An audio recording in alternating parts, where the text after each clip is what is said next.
my whisper flies when I'm gone. This is the big goodbye.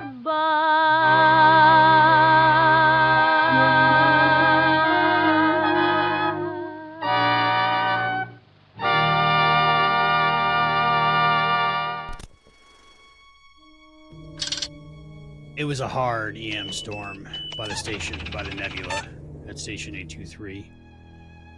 Something happened. Wasn't sure what, but this man walked into my station, which I found weird, because the vacuum of space and all. This man, Christopher D. Philippus, published author, he had a mystery for me to solve. The case was the big goodbye. I'm Albie. This is how it happened. Oh, Mr. Burge, you have to help me. He's after me, Mr. Burge. Only you can help me. Red Hook? No, that's in New Jersey. Red Block. Red Block is after me. Irish Red Block? I don't mess with him. It'll be $20 a day plus expenses. What about a case of cheap whiskey? I can give you that. I'll take it. I'll use it All for right. fuel. All right. All right. Chris, what's up? We're talking TNG. The big goodbye. Look around. We're in black and white. We're in noir. We're in the 40s. What's shaking? How did that happen? It's Tricks, the magic. Tricks? The magic How's of Tricks? Hollywood. The magic of Hollywood. How's Tricks? The tricks are pretty good. You know, I got myself dressed up. I don't have a funky fedora like you, but I feel like my whole voice is transformed to be like noir. I can't do like a Humphrey Bogart, see? And I never really... Please, let me shoot her. That is a hell of a Peter Lorre. Oh, Yeah, I'm right, sorry. right? I'm sorry. Wasn't his name was Meanie? Lord? I don't know. You're gonna have to help me out with the names. Today we are talking about Star Trek: The Next Generation, Season 1, Episode 12, The Big Goodbye. This is Treksploration. I'm Albie. That's Chris. How you doing, Chris? What, shaking dicks? I'm doing good. How are you doing? Haven't been shaking dicks in a while, I'll tell you that. That's disgusting. Felix Leach, that was the name, played by Felix Harvey Leach. Jason. Harvey Jason channeling Peter Lorre. You struck me. I've been looking forward to this episode for a while. I think you have. I can tell. You're so excited. I love the fact that we can actually, dress up a little bit. So, A little bit. yeah. So what did you have like an odyssey to do the cosplay for this, or what was your whole procedure? There's a secret place. It's like a theatrical wardrobe. There's about 3 or 4 per town. It's called the Goodwill. Oh. You just go in and you look for the old clothes. Oh, you see, I understand now. I mean, actually, these are new clothes for me. These are like new threads, but I found my oldest tie. The first tie I ever bought. Are you ready? You ready for this? Yeah. It's so apropos. It's so apropos, huh? It's Star Trek. It's a Star Trek tie. I used to have many Star Trek ties. Did I you? love that one. So, yeah. I did not have that one. I had Next Generation, I had Voyager, I had different ships. I did not have that one. I did like I like that it's fancy that you could just have a galaxy or whatever, and then you button your coat and it looks very 50s, like retro. But then Yeah. if you open your coat, you go full nerd. I love it. You got full nerd. Yeah. When I was a manager, they made me wear ties. I said, okay, I got Star Trek ties. Oh, that's cool. That's nice. Yeah. So people knew I was the cool guy. I tell you, you know what? I have these, and I had these shirts when I bought them so that they could do like cufflinks, but I don't have my little Enterprise cufflinks, so I got to use the button. But I like this. You see that little detail? Look at that. That's nice. There's a monogram. Look at that little. That means you're a gentleman. Yes, I am. That's me. You're a gentleman. As I have my elbow in my microphone and nobody can hear me. But hey, It's okay. There's no manners against it. You know, you don't see it. I don't see it. It don't happen. hey, Know all what right. I'm saying? Yeah, no, I hear you. I hear you. I'm hip to the jive, man. Oh, right, wrong decade. I dig your threads. No, that's not right either. You look spick and span. Thank you. I like it. I'm trying to look dapper. I'm trying to look demure. I got, where I found my cosplay at the Goodwill too. It was my Marty McFly vest and my shirt and jacket. As you've all seen me in that. Yes. I think that costume cost me all of $12. This got to last 2 episodes, I think, maybe 3. I'm not sure. 3, huh? I see. Yeah. We're gonna return to the world of Dixon Hill. I don't know. Maybe. I don't know either. I don't know. It depends. I got this video record back here. It's the big goodbye. Lots of video records, huh? Video That's records. some newfangled technology. They put the videos on the records, with the spinning the tunes. Man, that's a 78, I hope. Oh, yeah, 33. No, 33. What's that? No turntables go 33 in this day and age. What are you talking about? No, they're all yeah, it's a 78. They're all it's 78. A 78 then. It's made out of shellac. You just drop it and it shatters. See, so you got to be careful with your tunes. But it's good because if some mall is in your office and she's threatening you with a pistol, you can smack that record on your desk and then you have a shard that you can stick in her neck. Just like a knife. Just like a It's knife. A shiv. Yeah. Speaking of gams, did you see the gams on that chick that came into Dixon Hill's office? Wow, those pins, they went all the way up to her thighs, huh? They went all the way up to her hips. We know nothing of this decade, I swear. She had some great stems, let me tell you. She did. She looked like a pair of light sticks. No, that's the wrong decade too, okay? So how long before people just turn us off with this shtick? Oh, they're already tuned out. They're already tuned out. Okay. That Zeppelin already took off. off from the mooring station on top of the Empire State Building. That's what happened. Star Trek: The Next Generation, Season 1, Episode 12, original air date, January 11th, 1988. That can't be right. I thought it's, oh, yeah, it is. Yeah, that's right. After the holidays. Okay. Yeah. 2 months after Haven. I discovered that. They took a break. Yeah, it seemed like, oh, wow, that was a long break. Oh, wow. January Written 11th, by- 1988, on the cusp of my 18th birthday. Or your 28th or your 8th. No, my 18th. This one I know. I know because I graduated high school in 88 and I was 18. That's nice. Writer, Tracy Torme. Amazing guy. Directed by Joseph L. Scanlon. Scanlon. Isn't that the name of the dean? Dean Scanlon? I feel like that's a dean. think so. In like Revenge of the Nerds, maybe.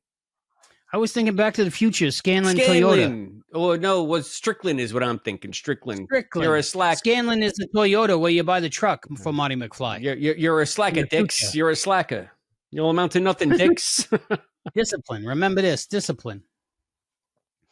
Christopher, can you read this episode synopsis here? All right. Do I do it in my voice or do I do it in the patois of the 40s? That's up to you. This is the video radio of the times, you know? You gotcha. All right. The Enterprise is en route to Toros 4 to chat up its bug-like inhabitants, the Gerada, quite literally.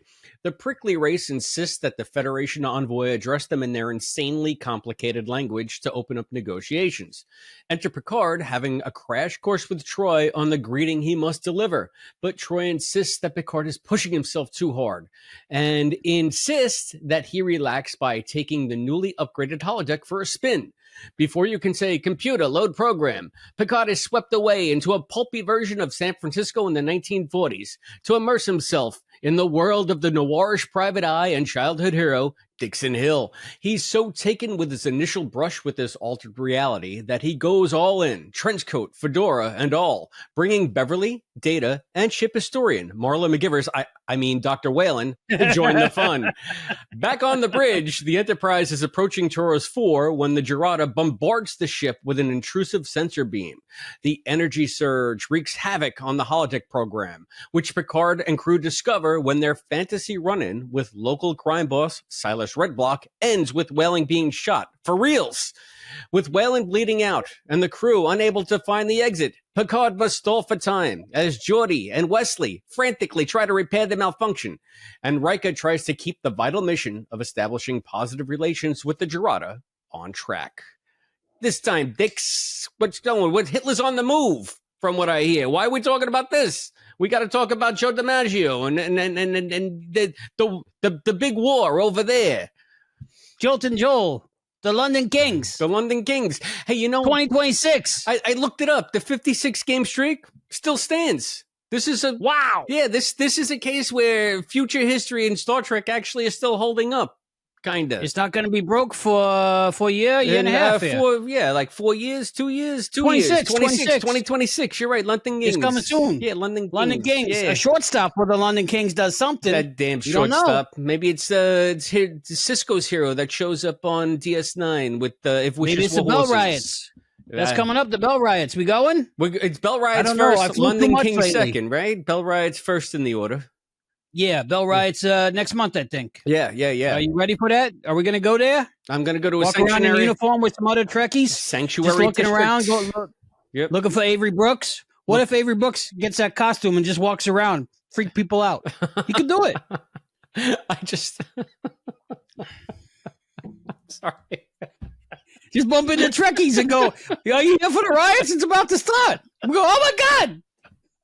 I don't know why this is cracking me up, but it is. Okay. So, yeah, I was just thinking Terry is still around. She could get into makeup, and Sid Hell can go yeah. out there. Sid was part of the Bell Riots, right? I just saw Terry, and she looked gorgeous. she don't even have the spots to go all the way down to her feet anymore. No. She don't need them. No, something happened. Time travel. Get a feather in your hair, you're good. There you go. There you go.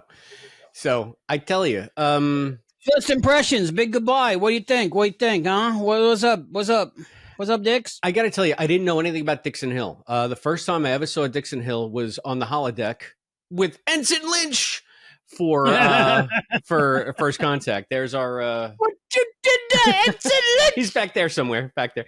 He's back there. He's a mascot, you know? So I never knew. So I loved the milieu of Dixon Hill when I saw it in First Contact. I had no idea what it was referencing, but the fact that she's up there singing Moonlight Becomes You, I mean, I always have it.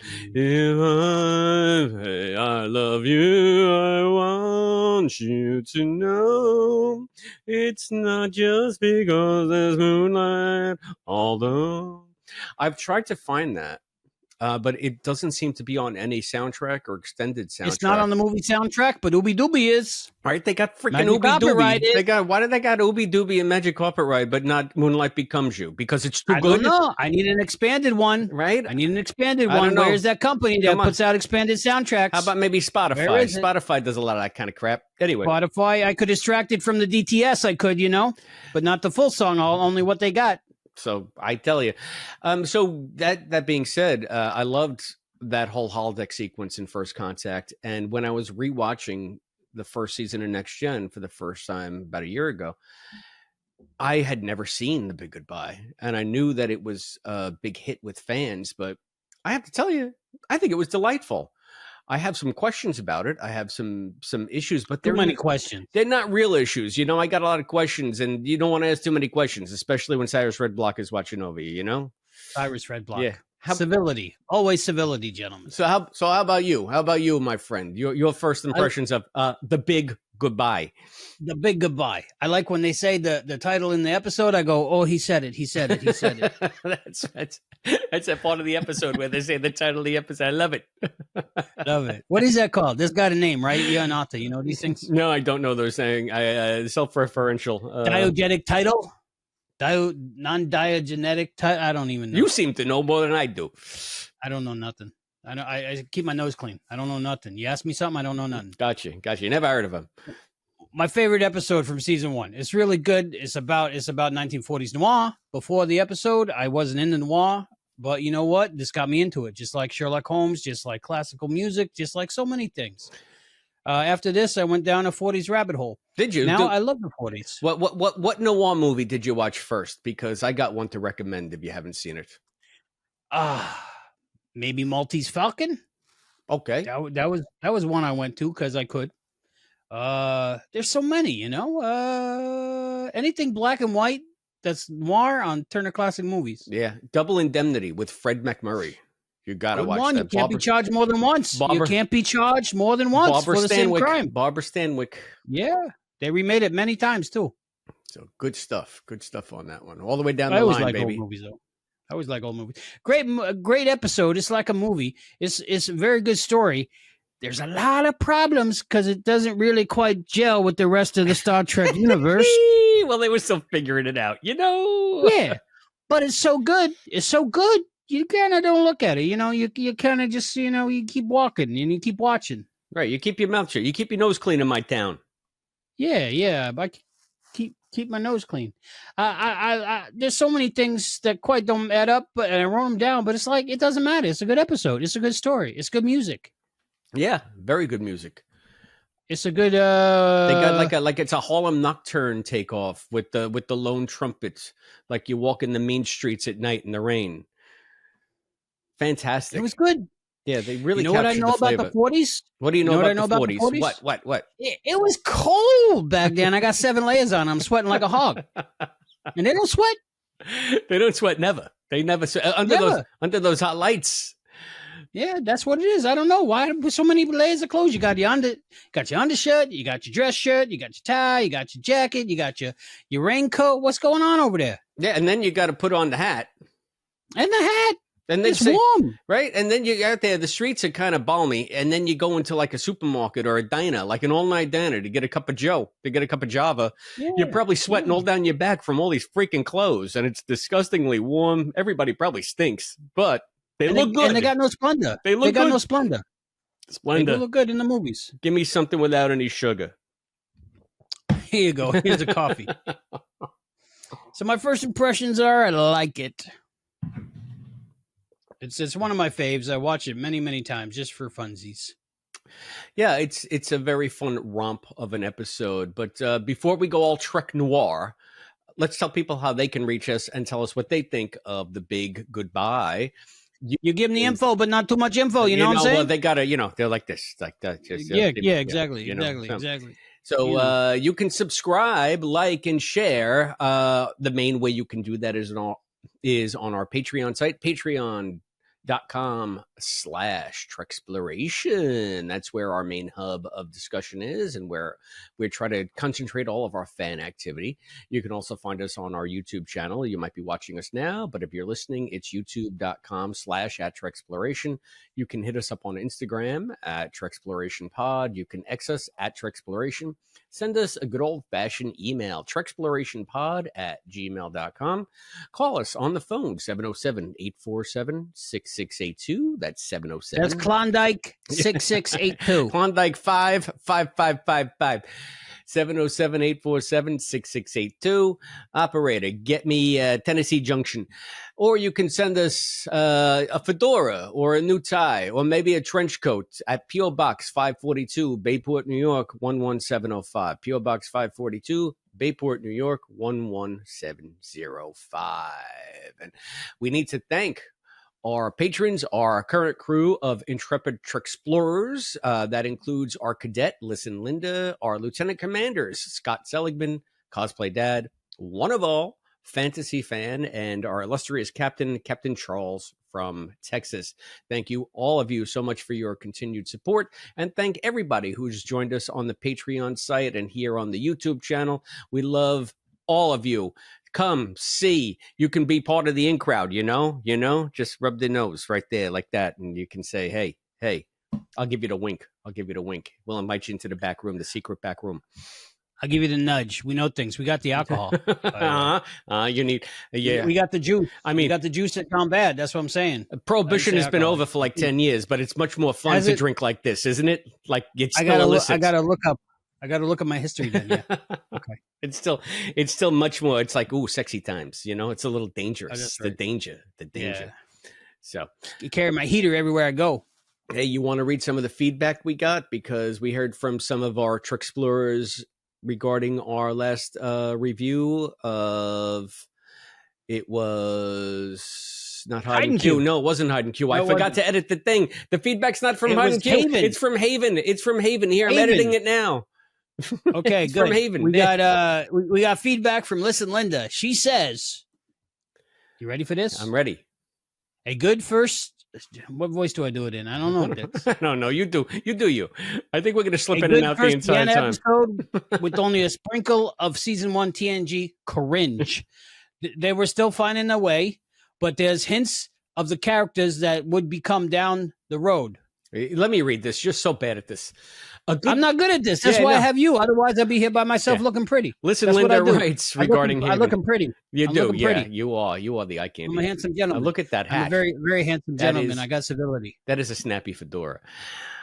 She writes, it's a good first Deanna episode with only a sprinkle of S1 TNG cringe. They were still finding their way, but there's hints of the characters that they would become down the road.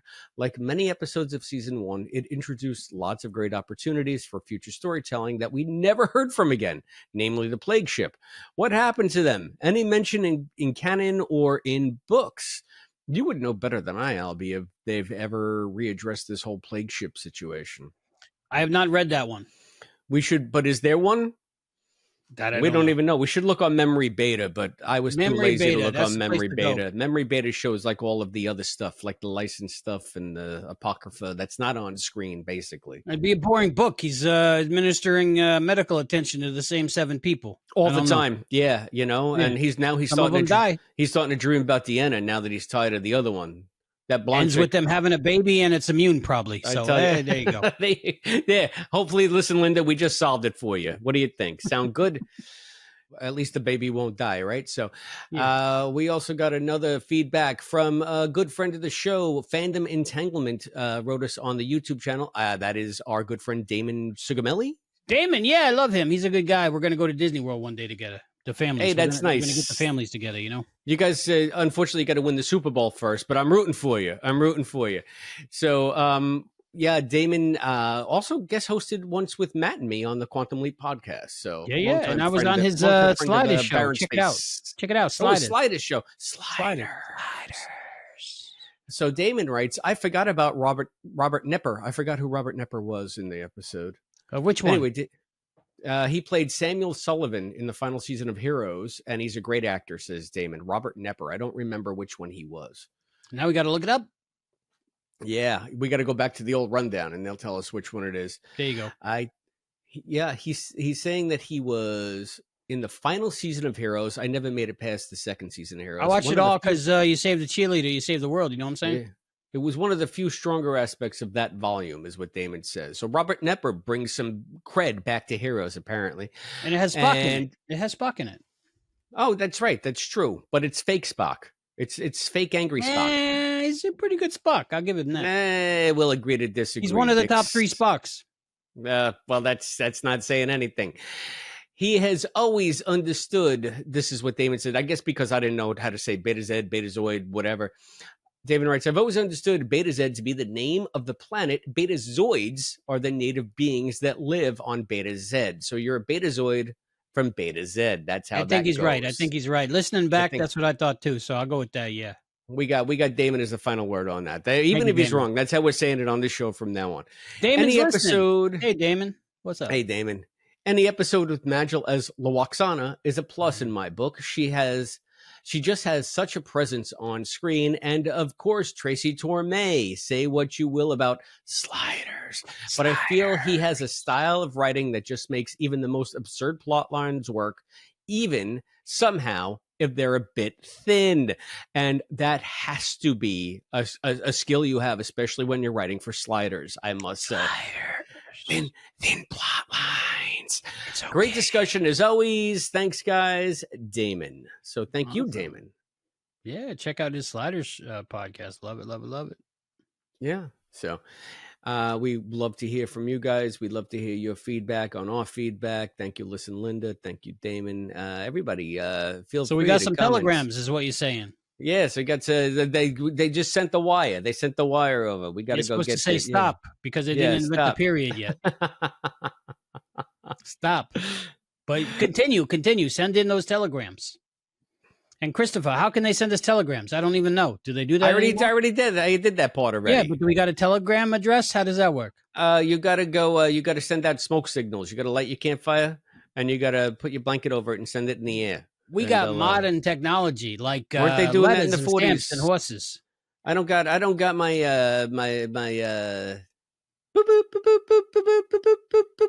telegraph. Yeah, my telegraph key. Telegraph? I don't got one of those. No.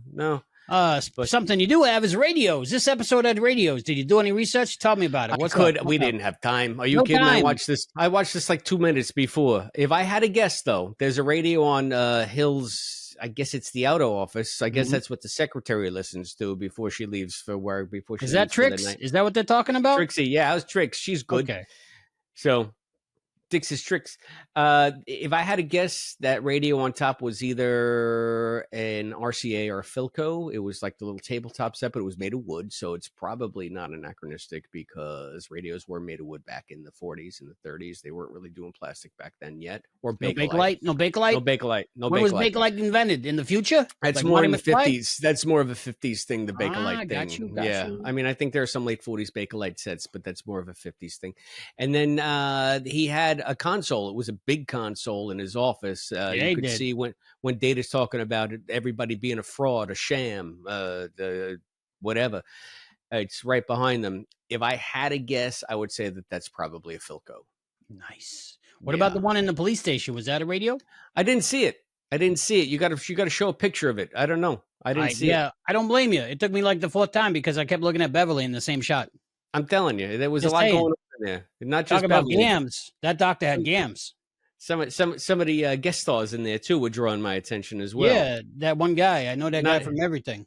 That guy from everything, and the other guy from Quantum Leap. He's on Quantum Leap all the time. Mike Genovese was in there. So I just love how I polluted your mind to just look at radios and look for radios, and I send them to you all the time. My work here is done. Okay, if you find out more information, I'll put it in post. Yeah, wait for a radio sighting. I'll try to do one tomorrow. I'll figure it out and I'll record it for you. All right. That sounds good. I like it. I love it. I want more of it. I just committed myself to that, didn't I? Oh, now I got to get busy. Right on there. I got to get busy. Get busy. Keep your nose clean. I don't know. This will be my first Star Trek radio sighting, even though I've tried to find the one that you see in the window, City on the Edge of Forever, and I can't. I just can't figure it out. But anyway. Send help. If you know what that is, let us know, So how do you spell knife? With an N, of course. It's amazing you asked me that because that's exactly what I was looking at in my notes. So, what do we do next, Chris? I'm editing this part out. Let's talk. Ready? Now it's time for the intentional tangent. Are you ready for the intentional tangent?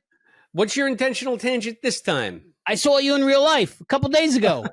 Oh, wow. I forgot all about that. It was so long ago. It seemed like forever. Do I ask you about how you what you did on the days between this? Because I was with you. No, I don't know. You lead this discussion. I want to know. I met the wife. I met the puppy. It was beautiful. Yes, we all went to go see a certain Mr. Scott Bakula. Captain Archer. Yep, all the way up there in New Hampshire. All the way up there. Well, we had drinks. We had food. We did. We had a meeting with fellow leapers and lots of different fans. It was a lot of fun. So listeners came up to us and said hello. I was freaked out. I didn't know what they were doing. I forgot people listen to us. I thought it's just you and me talking to you. Let's set the stage. It wasn't Stardate 4199.7.7. That was the Stardate. I don't know why I wrote that down, but I did. But yeah. So there was a show in New Hampshire, and we've talked about this before, Man of La Mancha, starring Scott Bakula, which... I am Don Quixote, Lord of La Mancha. You are so bad at that. So bad. But so good at it. So... Little bird. That's when the play gets very problematic for me. But really? We'll talk about that more on Enterprise. Yeah, I guess. But yeah, so we went to go see Scott, and we had great seats, and we met up with some friends who do the TV. I know I'm going to screw this up, so you're going to have to TV deep dive podcast, Quantum Leap -owlsplace.com.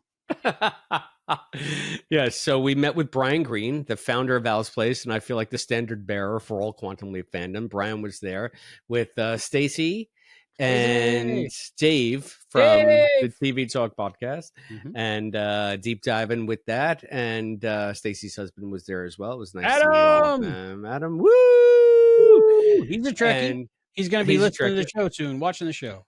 I'm telling you. So yeah, we did an impromptu podcast. It was sort of a video, so you can find that here on our YouTube channel. Oh, did we put it here, or did we put it on the QLP YouTube? It's on the QLP, but I posted it on our Patreon. Go to our Patreon, check it out. It's under and more. And more. There you go. More. That's bonus content and more. Or you can just find it on YouTube. So Dulcinea. It was a really good show, wasn't it? We had a good I time. see heaven when I look at thee. Dulcinea. We met Captain Archer in real life. We did. A couple days ago. It's crazy. And he was so nice. He was so nice. Obviously, he has not been through the Zindiak yet. I'm telling you, he's not as bitter and jaded as he gets. Not at all. He's still, this guy's all smiles and patience. He's still like second episode Archer, where he's telling every hostile alien species exactly where to find Earth and come conquer it. Exactly. This is us. This is where we're from. What are you doing? Why are you doing that? Don't do that. We'll be talking about that quite a bit, I think. Yes, in the next bonus episode. Yeah, sure. Yeah, but it was nice because not only did we get to see the show, but then we're waiting around out in the Santa room that they have outside of the theater. It's a nice big lobby area that's got a fireplace. For a barn, it's beautiful. It's a big barn. It's a big barn. Big barn on a hill, on a mountain, in front of nowhere. Yeah, it's like we had to drive down curvy roads and almost hit giant rocks. It was freaking me out. I was like, ah! Chris is in the backseat going, do you want me to drive? I was like, no, I'm fine. That's like, story.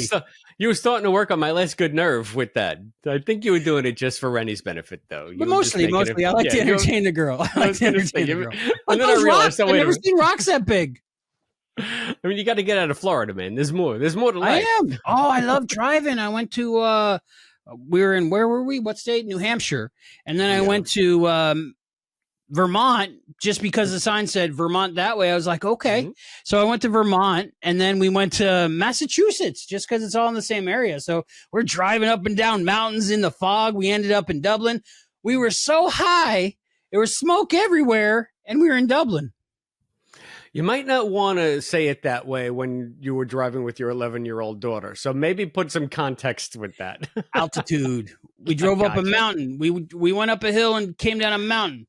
So, and when you say smoke, you mean fog. Fog. It was, we're in clouds. We were literally in clouds because we were so high up. But fog, I guess if you're up, what is it? Is it, I guess, the elevation? Okay. Yeah, that's a U2 tour too. But we're like, Dublin. Okay. Dublin. So tell everybody where you wound up. Do you remember the weird coincidence of the place in Vermont that you wound up? Do you recall the name? We were on the phone with you because we couldn't figure out what was going on, and your good voice of sanity there. And we were heading to this town that started with a B. I'm going to say Bulgaria. Bulgaria, yes, that's exactly it. No, it was Brattleboro. Brattleboro. We're headed to Brattleboro, and then Chris goes, "I got a story about Brattleboro," and me and Rennie laughed our ass off because we were so high. We're so high up in the mountains. So we went to Brattleboro the last time we were in Vermont to go to a giant cheese shop that's there, and this was back in February, and it was the first real cold snap of the winter, and it was like 11 below in Vermont that day, my friend. And it was fantastic. That's why I go up there. I just love that kind of weather. And I pull up to this cheese shop, and Laura's all excited because she likes cheese, and I like cheese, and I love cheese. But you know what I was even more excited about, my friend? I pull into the cheese shop, and I park, and I look across the street, and there's this giant lake, and the lake is frozen over, and there are people out on the lake ice skating and ice fishing, and I was just like you Norman go to the cheese shop over there. I'm going out onto the ice. And she said, go out onto the ice? Yeah, she said, do not bring my dog out onto that ice. I don't trust that ice. I said, okay, honey, you go get that cheese. I promise I won't bring her onto the ice. You know what I did? You brought her on the ice. I brought her on the ice, yeah. So I sent you a couple of pictures of Penny. She's got a little sweater on. She's got a little booties on, and she's out on the ice. Maybe you pop them up here. Yeah, pop them up right there. Isn't she adorable? That's she's my gorgeous. Sweet kid. My sweet kid on the ice, her first time on the ice. Love so that's Penny. what happened with me in Brattleboro, and I got really good cheese too. So we got the ice, we got the cheese, Vermont cheese. We got a pleasant memory of Penny's first time on the ice. She was balking at a guy who was checking his tip ups. She's like, "What are you doing over there? Give me a fish." So it was a lot of fun. I will miss Penny most of all. Anyway, we delayed your exit by 5 minutes just to say goodbye to Penny. I tell you, she was a especially sweet kid on this trip. She was gorgeous. So she was so well behaved, so calm, so well behaved. So. I want her. I want a genetic clone of her, or just ship her to me like that. Put some dry ice in there, you know. Yeah, you got it. You got it. Or some ice. I'll put some ice from Brattleboro. I'll put some Brattleboro ice in there. So Picard, he's on ice. He's being put you on ice. Dick's gonna put you on ice. He's being grilled by fake cops. He was won at a fair in a plastic bag half full of water, kept around for 3 days, and then flushed down the toilet. Are we going to like discuss this episode ever? Or are we just going to say non sequiturs all night? I mean, in weird accents. He was cut up, served raw with some seaweed and rice. Somebody ate him with 2 little sticks. Oh my God. I don't know what you're talking about, but I'm loving it. I'm loving every bit of it. Now I'm hungry for sushi. He was caught in the sea and cut up and boiled in a can, put in a can, and then some mother somewhere put him in a sandwich with some mayonnaise and some lettuce and some celery and some onion, gave it to an unsuspecting child. That's what he's doing. Why are we making tuna metaphors? I'm confused. He was this guy. He was pretending to be Abe Vigoda in like a cop comedy. You know, Bonnie Miller. Yeah. I don't know where to go from here, man. I could go on, but I know. What I'm saying is he's a fish, right? Yes, Right. but he's a hook. Well, I got a hook on his tip. This is a fun episode. Yeah, it was a Okay. fun episode. Tell me your So- thoughts. Tell me all your thoughts on Dix. Well, I tell you, it was a milestone for Star Trek, right? Because it's our first malfunctioning holodeck episode. But beyond that, I was just. It's not only that; it's like the episode where we have to reintroduce the concept of the holodeck and make it like this giant deal, because we did see it in Encounter at Farpoint, and it seemed pretty real. I mean, Wesley falls into the water; he's soaking wet. Riker is jumping down rocks. You know, they're in the woods. It really seems like it's as realistic as it can get. So you kind of It has his own stunt double. Yeah, I guess. I mean, you're saying that he didn't jump over the rocks by himself? He doesn't was do his not own him. stunts? It was No. not him, huh? All right. But then all of a sudden we get like, they're writing it as this is the upgrade to the holodeck. So now it's even more real than real. I'm confused as to why it's so radically improved. I think they had to put that line in there because the stuff didn't fit. So they go, oh, it's upgraded.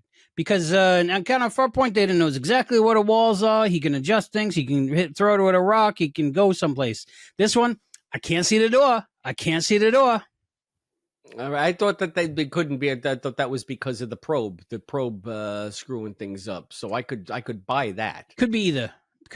You know, I really think that they wanted, because you got to remember, they're not doing reruns. This is not in the public consciousness yet. Holodeck is still a new thing. So the only thing we've seen so far is them in the woods in Farpoint. And then when the snowball flies out and hits Picard in the face, when Wesley's having the snowball fight and this is okay. It means now, something different back then. Hmm? Means something different back then, you know, snowball. I don't know what you're talking about. You got to stop with the double entendres. Or we're Don't never look it gonna up. get through this. Don't look it up. Yeah, I don't want to. This is no longer a family show, is No. what you're telling me. You're going on for seedy noir here. Seedy noir. Yeah, there's things like the lipstick shouldn't have left the holodeck, but maybe with the probe, maybe with the upgrade, you know, maybe. Yeah. So I'm trying to figure out. Like, I asked this question a long time ago. Like, can you smoke a cigarette on the holodeck? And he actually does on that. And this was long before I saw this. I said, so what's that like? How does that work? I mean, it's just hard light projections. And then somebody's telling me, well, you know, it's also a combination of transporter technology. And I'm trying to think, okay, so how when the Maul kisses Picard on the cheek, how is it still on his face when he's in the conference room? So Transporter technology?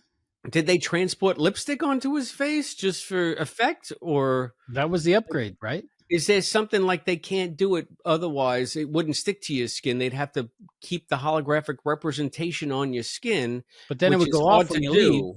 leave. Right. You'd walk out of the frame, and the lipstick would still be hanging there. So And maybe the bubble gum had to be replicated. Yeah, Either it's like that a or rep- she just disappears when she walks out. How does It's that a work? replication thing going on, I guess. So I'm thinking it's a combination of transporter, replicator, Only explanation. holograms. Only right? explanation. So Only you explanation. can smoke a cigarette and have it cough, but is it? I guess it's not toxic to you, the cigarettes. So you don't have to worry about. There were little things. Picard smoked a cigarette, right? Mm-hmm. And it made him cough because he had never done it before, supposedly, right? But then he Right. throws it down and he stomps on it like anybody would smoking a cigarette. Yeah. So you can know what a cigarette is, but never have smoked one. This is true. What I don't understand is, okay, this is weird first season Star Trek stuff, All right. where like there are no nations. They're just like, it was from a country called France, and Picard doesn't even know what France is in an early episode, or maybe it's a later episode. Blue, white, and red. More property in blue, white, and red. I don't recall. But in this one, he's trying to explain the milieu of the holodeck of this San Francisco in the 40s, and he's just like, he doesn't even know what a city block is. Makes no sense. He read the book. Even if they still what I'm don't exist, he read the book. He read the book. It's like his childhood hero. Like, I think you would know what a city block is, Picard. Like, they have automobiles. Have you heard of these automobiles? Number one? Just like. So you're telling me New York City, they don't have blocks anymore? They don't got blocks. They don't in got the 24th cars. century. There are just no cultural touchstones that have survived from here to there, from getting from there to here. But then you watch Picard, and in the future, they got blocks. They got plenty of blocks. They're a 10 forward. They're, it's just another way. I think that Next Gen was still trying to define itself and making it so that the future is well nigh unrecognizable in the first season, because Roddenberry had such a penchant for saying, we're going to be so far advanced that there won't even be zippers. It's all going to be Velcro and holodecks all the way down. I don't know. So it just stands out as so freaking odd that they would have absolutely no knowledge of the vernacular of the time or the vernacular of the 20th century, that things are so radically altered in the 24th century that just basic infrastructure is alien to them. Which because like we know in any this time, freaking sense. It doesn't know make any about sense. like the Dark Ages. We know about like Roman times. We know all that stuff, and they're supposed to be highly educated, so they would know about 20th century, especially when a lot of their pop culture references is 20th century.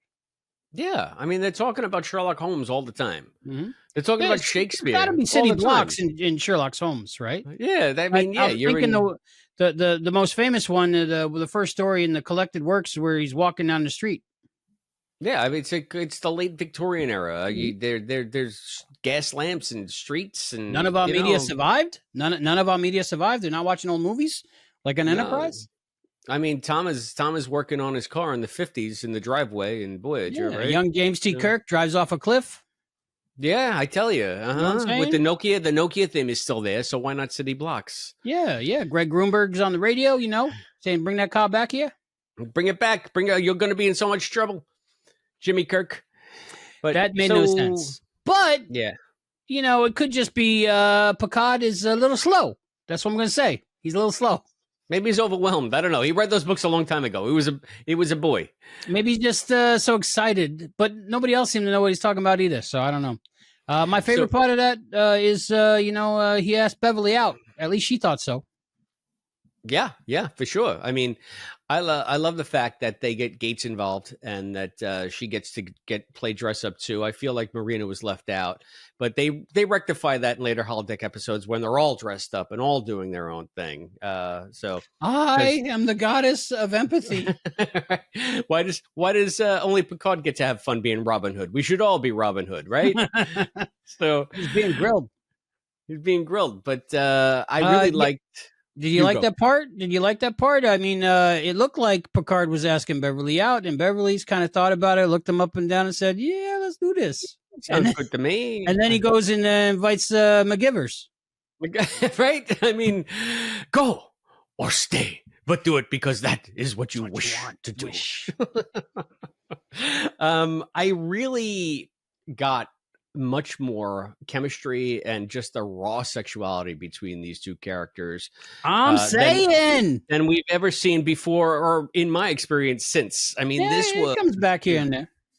And I love the fact that Data comes and Picard's just like, you too, but he's inviting the historian. I don't get it, but Beverly seems to have other ideas in mind. Whew, hubba. Yeah, so she's dressed to the nines, and she's trying her best to kind of be a little saucy. She's looking at the at the lady who she thinks is just a contemporary of the time. Turns out to be a lady of the evening. Lady of the evening, which are an important part of society. You know, we don't want to shame people for sex working. But she's bringing up her skirt above the knee, and then all of a sudden she gets all flustered. I gotta believe. I got flustered. I don't know when exactly I knew I was heterosexual, but I knew I was heterosexual by the time I saw Gates McFadden in that outfit pulling up those stockings. I'm just saying. Okay, I got you. I could be right there with you. I'm a little older, so it probably happened a little before that for me. But I remember saying, I don't know what's going on, but I like that. She's a beautiful woman. She's a beautiful woman. Oh, my goodness.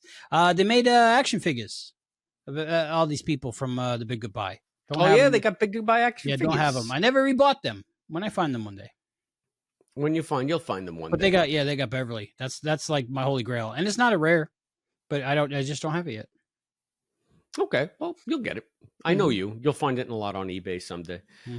But so what I love, the culmination of this though, is just like you got them there in the police station. Picard finally gets let out. He sees Beverly in that outfit and he's like, hubba, hubba, hubba.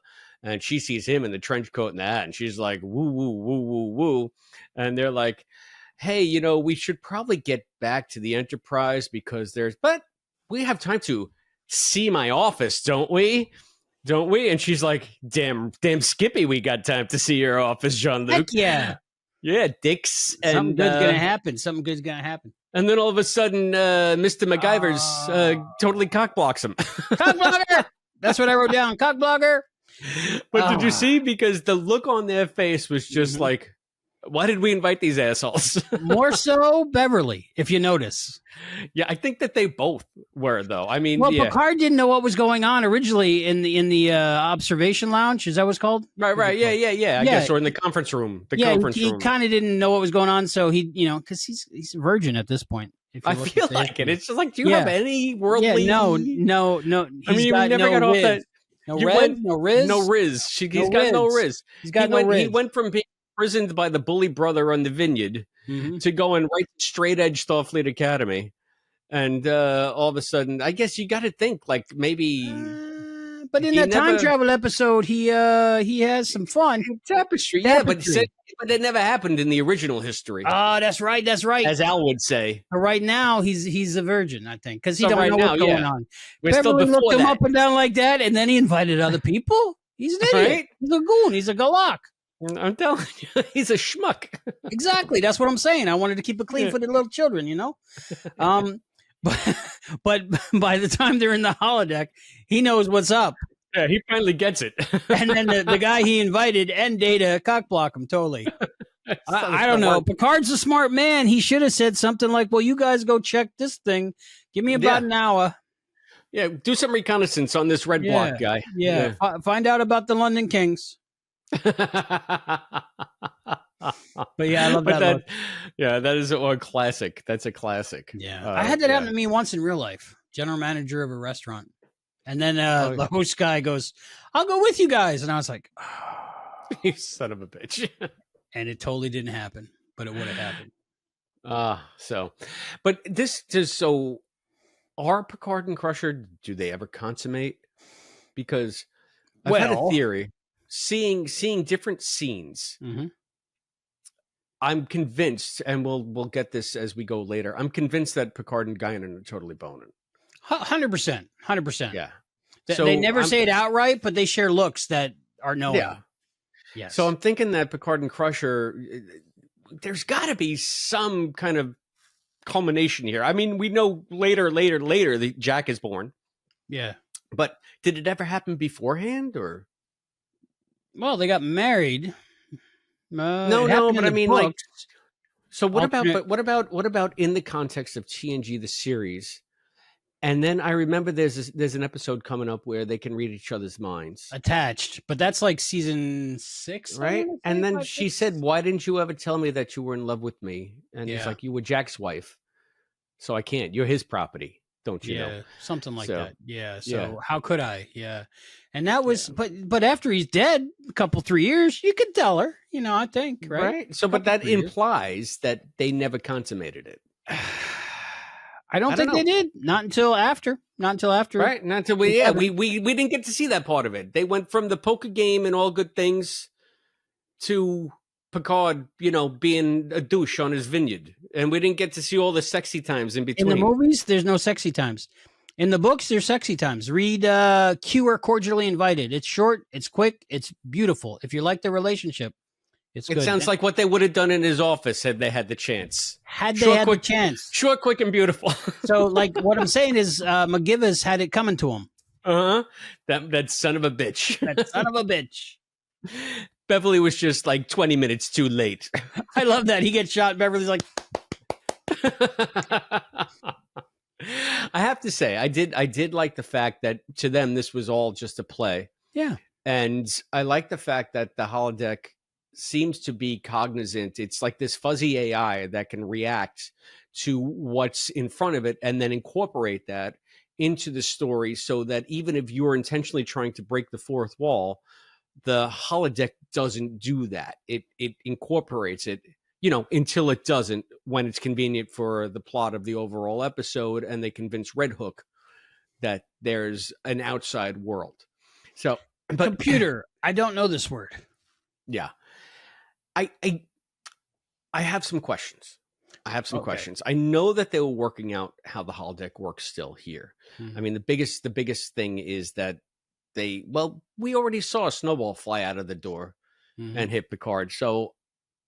So far we've established that things can actually leave the holodeck that were holographic. So that doesn't make any sense. And we get that at the end of this episode.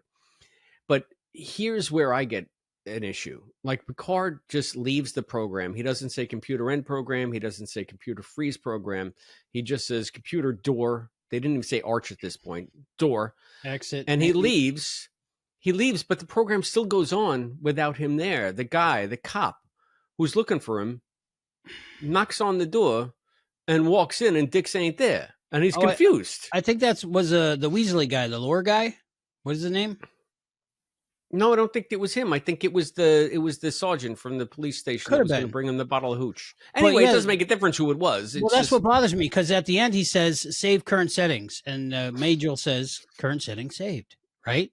And then he goes back. He says save current settings. So you think the guy that coming into his office is going to be in his office when he gets back. That's how it would work. But much like Paramount Plus, it doesn't remember where you left off. Oh, that is the worst. It is the worst. I want to watch it again. I know I watched it 42 times, but I want to watch it again. Don't start at the credits. Come on. Okay. Yeah. So that bothers me, because they go back in the holodeck and, he's looking up, London Kings, Joe DiMaggio, Hitler on the move. Oh, no, this woman's dead. And it's already published in the papers 3 or 4 days later. He said save current settings. Makes no sense. See, I was thinking about it, and I said, is this the holodeck making it so that it's bringing him to another highlight in the action, so that when they come in, it's not just 3 days of moping around, but, okay, you're back. So we're going to bring you to another high point so that you can start the adventure anew, as opposed to going through all of the stuff.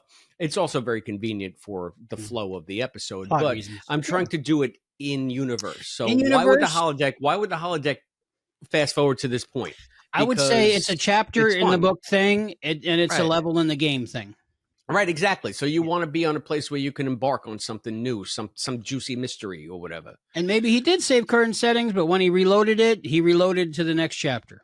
Yeah, or maybe the computer said, all right, well, we introduced this element and he walked out on it. So obviously he's not interested in this part. So when he comes back, we'll put him right in the thick of it. Oh, no, she's murdered. Is it because you left? You son of a bitch. And they arrest him for murder because she's got a business card on her. That makes no damn sense. Don't take any business cards, right? Or give out any, rather.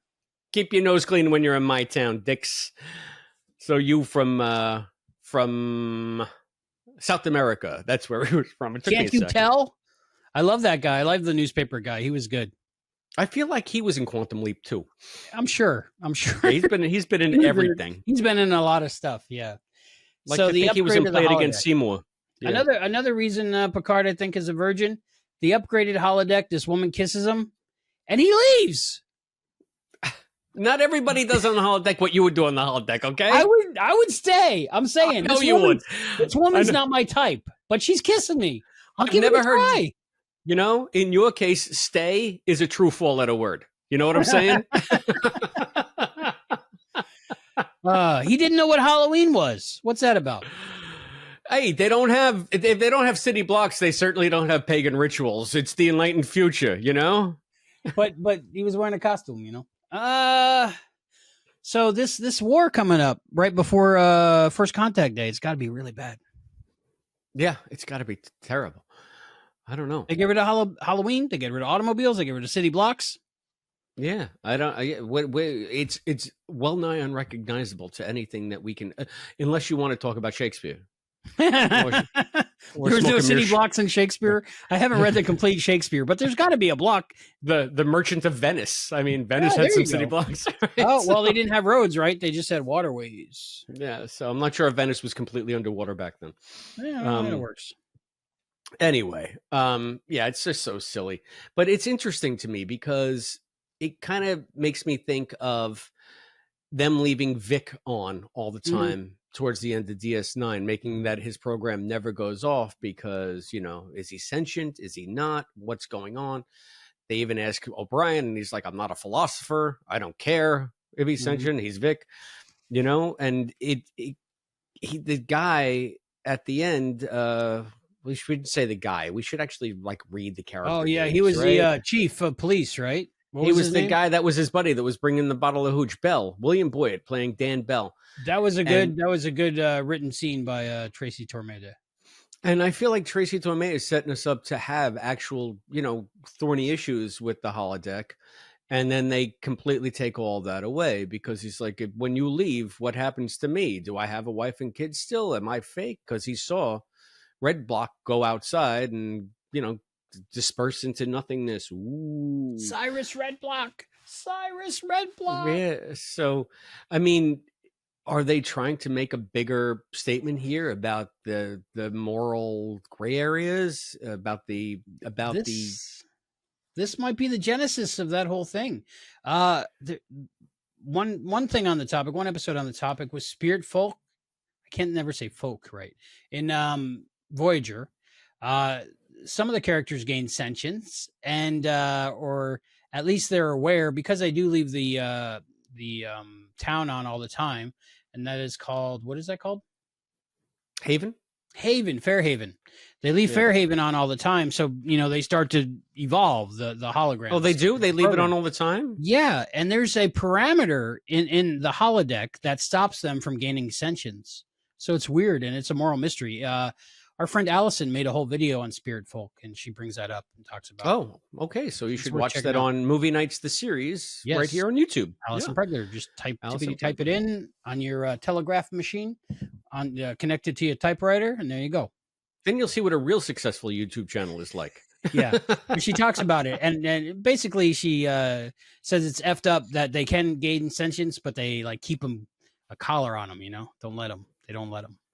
Oh, I gotta watch that. Well, I gotta watch it. You know what? I'll watch it when I actually see that episode. There you go. It's a while, but you know, it's gonna be. It's when I see that episode in 6 years. But Tracy Torme, this is the genesis of that. First time we're seeing that, and it comes back in a couple of more episodes in Next Gen, and you see different things, and it makes you wonder. Vic Fontaine, remind me when we talk about Deep Space Nine next time about Vic Fontaine.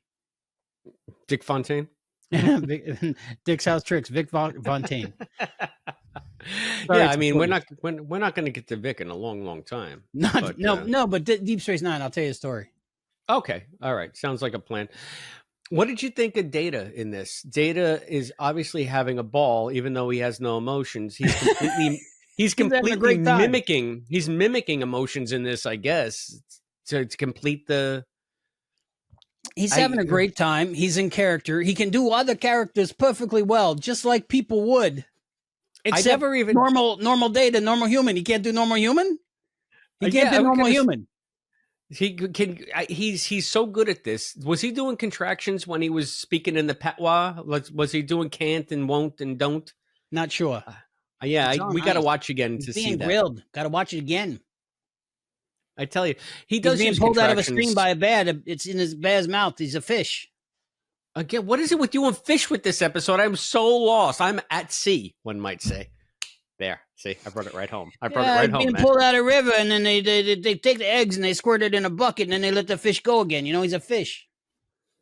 I do love those eggs that they squirt into those buckets, boy. Trout a la creme. Trout a la creme. Today's fish, trout a la creme. Fish. Thanks for the fish. I think it's so long, and thanks for all the fish. Thanks for is all how the that fish. goes. Yeah. Thank you, sir. I was trying to combine Red Dwarf and It's not Red Dwarf. no, I was trying to combine that with Hitchhiker's Guide to the Galaxy. Oh, okay. And here I was going to actually you, and you just and you came over the top and actually me. Actually. All right. Yeah. So, did you notice who wrote all the Dixon Hill novels? Tracy Torme. Isn't that cool? That's pretty cool. Yeah. They showed one in Picard, but Q was Yeah. reading one, right? Yeah. Data reads it off the screen. That's some nice hubris there from Mr. Torme. It's good if you can write yourself in as the author of the novel. Why not? Why not? It's fun. So, but tell me, I mean, I know this was new and improved holodeck. I didn't read any of the stuff. You told me to read all the encyclopedias and stuff so we can get a grounding on this. I didn't do any of that. But I think that one of the best shots shots, not only in this episodes, but like in all of Star Trek that I've ever seen, was when they're in the corridor and the holodeck doors open onto that rainy night in San Francisco, and you expect it to be like a mat or whatever, and then they're going to walk towards it and then cut to them on the street. But no, they walk right out the door onto those wet roads, and it was just such a phenomenal sequence. It had to be practical effects because it was so seamless. It seemed to be there on the day. If not, it was really done well. Yeah, so I got to think that they set up like a facade of the corridor, brought it out to like either a soundstage or to an actual location. The back lot, yeah. Yeah, and lit it like they were still inside, which I don't know how they do that. And then when you open the door, like the light from the holodeck, the light from the corridor is not spilling out onto that street scene. So it was like an amazing, like this hard line. You got to figure if there's shining lights to make it look like they're inside, and then they open the door and it's night, you got to think that light would be spilling out like it would any lit door into a dark area, but it's not. So it's amazing to me how they did that. I don't know how they. Someone down below here in the comments, tell me. It's probably so simple. It's probably ridiculously simple, but it makes is so me want to pull effective. up my Blu-rays again. Yeah, it's so effective on screen. I thought that was a phenomenal shot. Phenomenal. Yeah, I watched it. You really could. You could hear the tires in the rain. You could hear it really was so immersive. Yeah, those things. Those what are they? City blocks. It was done really well. My only guess is since I walked into it, and it would have been really bad like green screen chroma key back then. But they were pretty good at that with their digital compositing or their analog compositing. I was waiting for like a terrible composite shot. I really was. I thought it was going to look like a fake green screen. You got to remember, everything was done on film. So they recomposited all the film elements for the new HD transfers. So like I could pull out the VHS and take a look and see how it looked. And then we would probably know better. I guess. Well, whether it's a retconned or recreated shot, that's much better.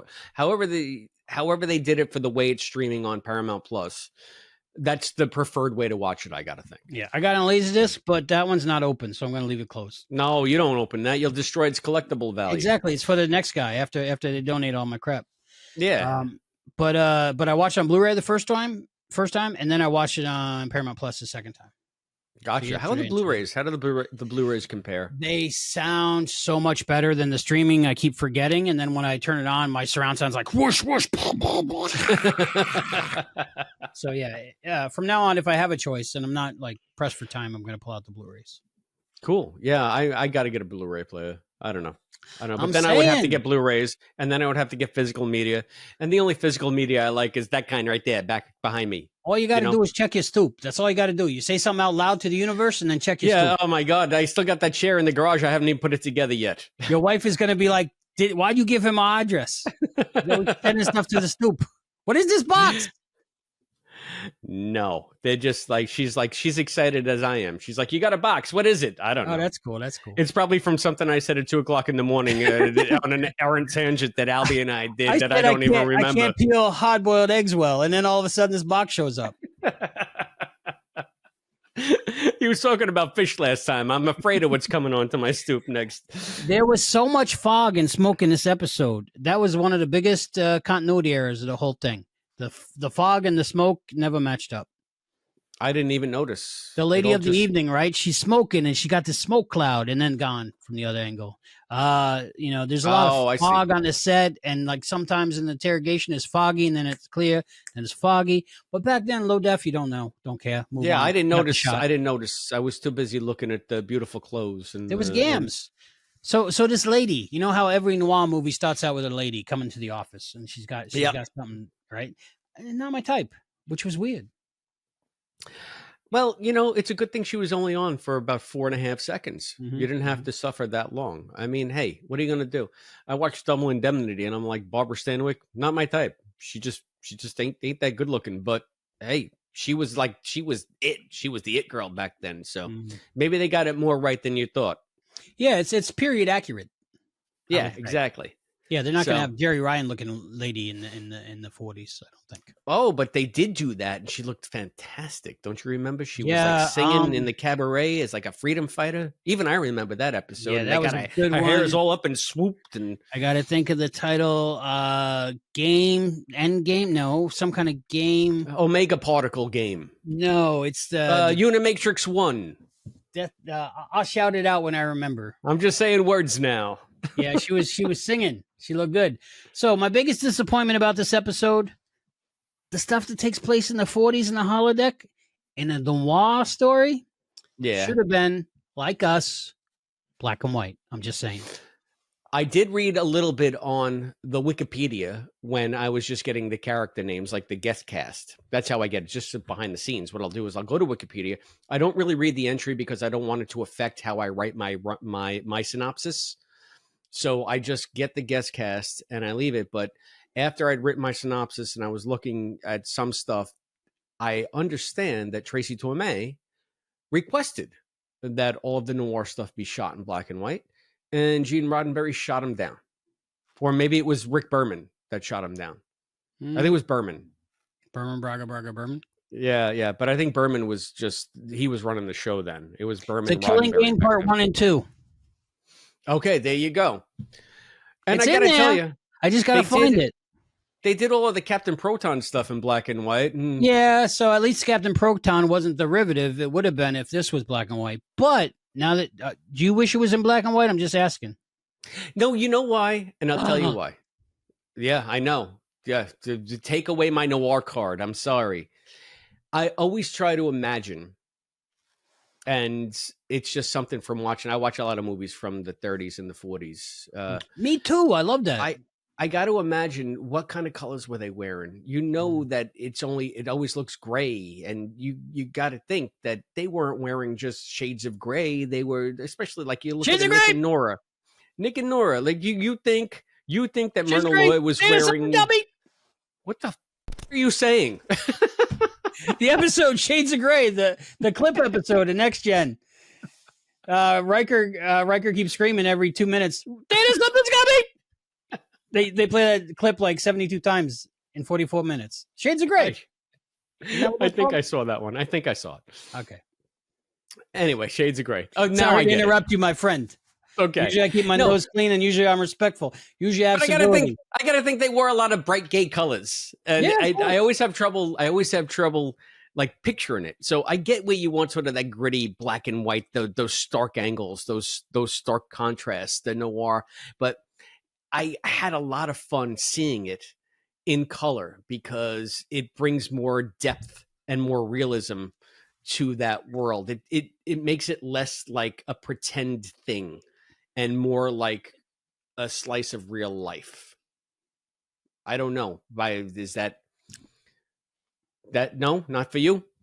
I don't know. I prefer black and white when it's back then. I just like seeing the colors. I like seeing I like seeing the radios in color. I like seeing the dresses. I like seeing the dresses in color. I like it all. So the fan edit I make, where the 40s parts are in black and white, I have the technology now.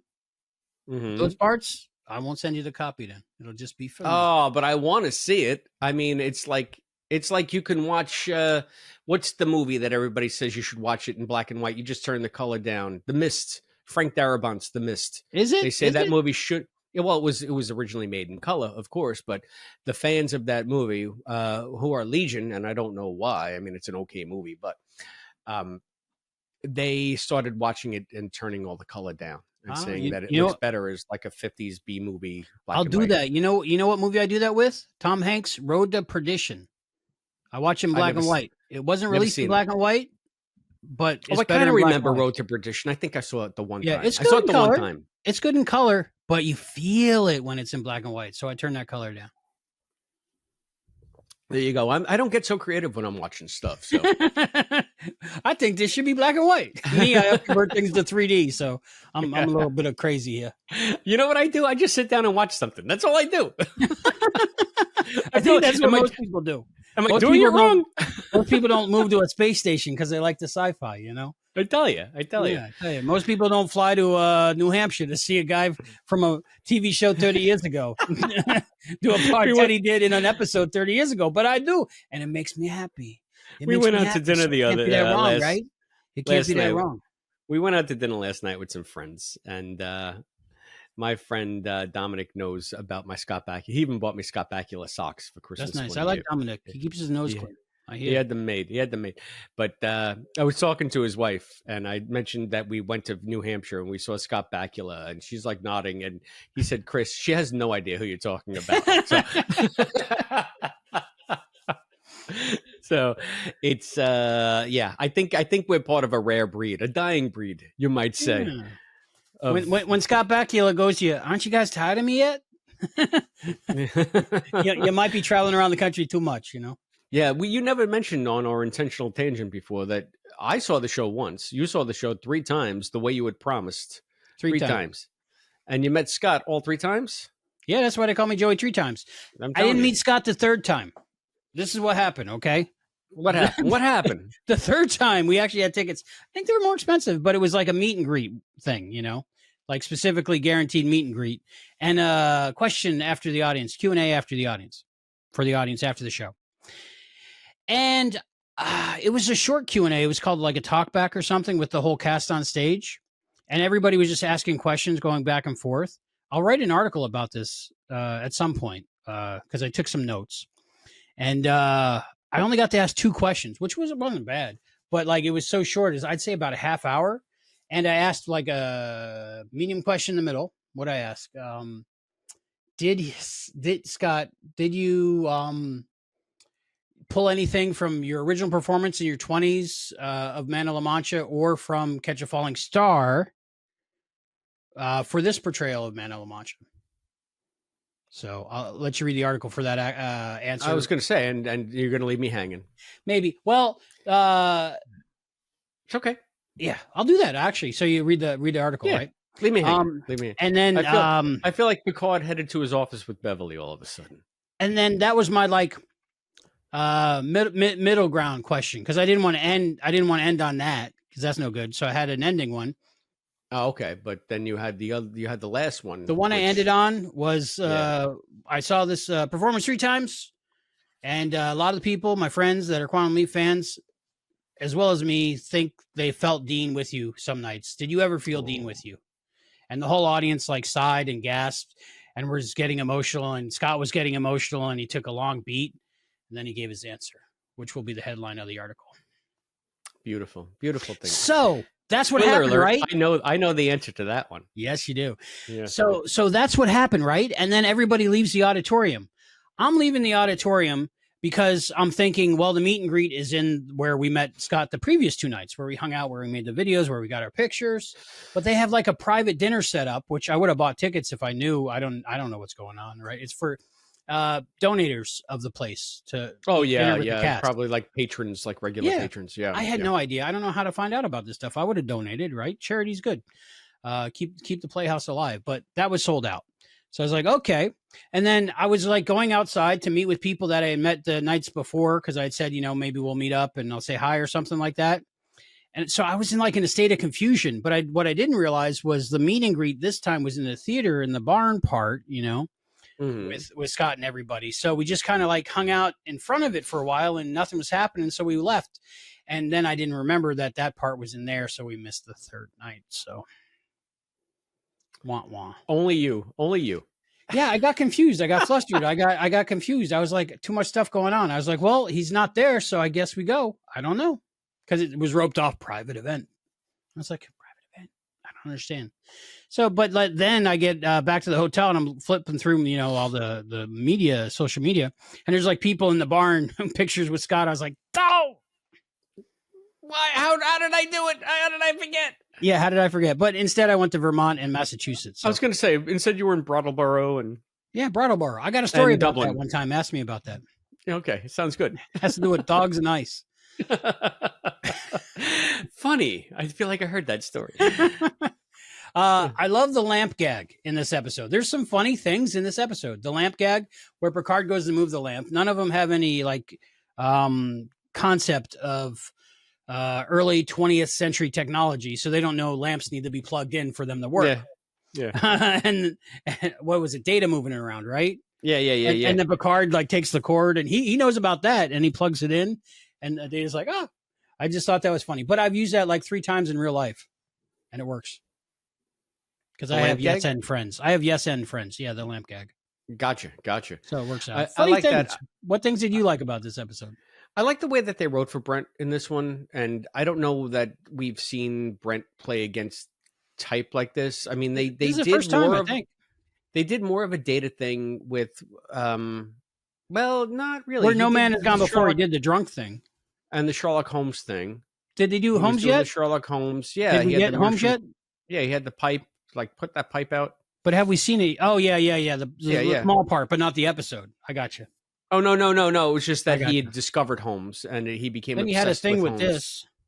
With the thing, I don't think we've seen that yet, did we? Yeah. Anyway, Chasing Amy. That's not very very memorable. But I gotta be. I got that reference, by the way. I gotta think that Tracy and Brett were hitting it off behind the scenes for him to write for Data this way, because we've seen them do different things for Data.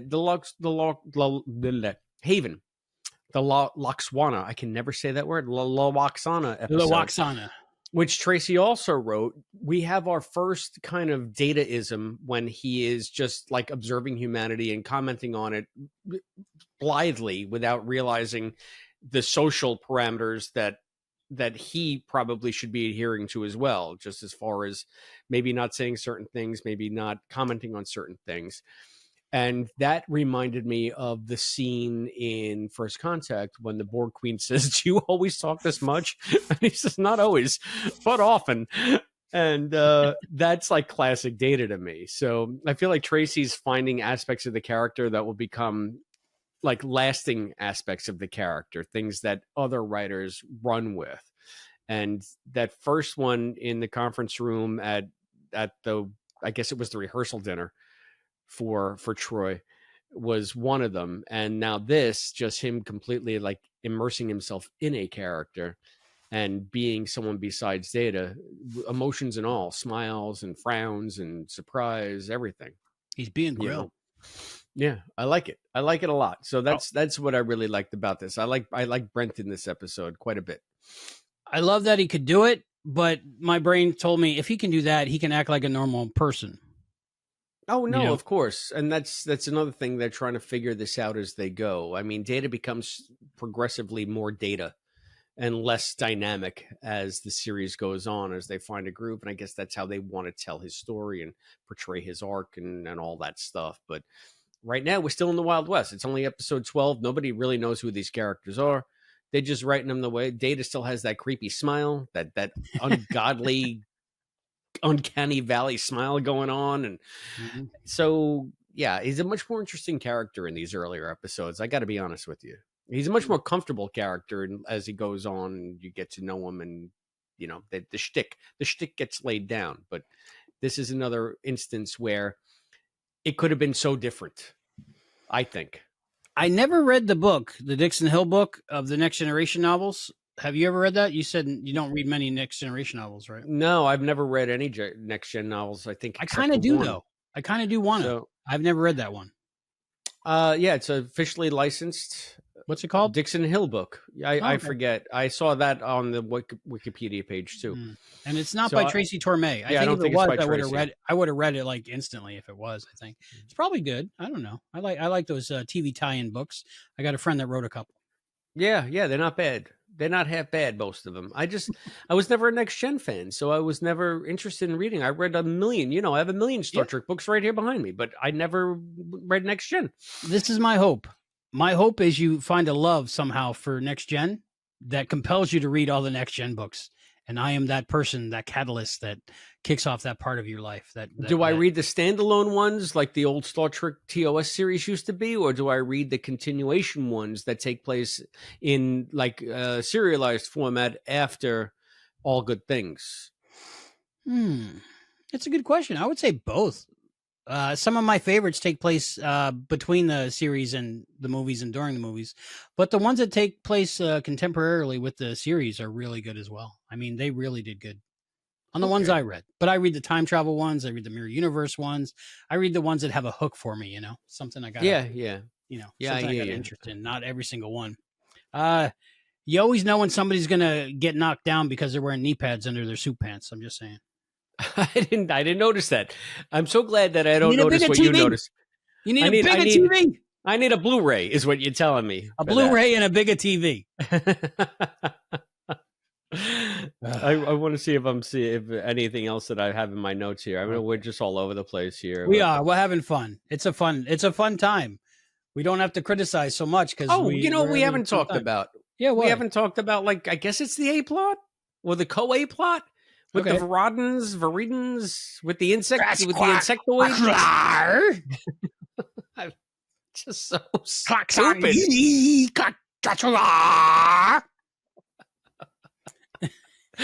I have feeling we'd be at war with them right now. Language.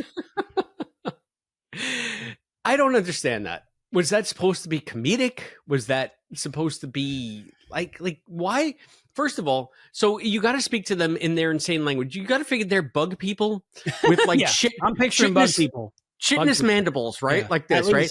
Yeah. Like they probably can make sounds with their jaws and clicky things that would be impossible for a human to recreate. Mm-hmm. Yet they insist that we say it perfectly in their language. That's dumb. And what about the Universal Translator?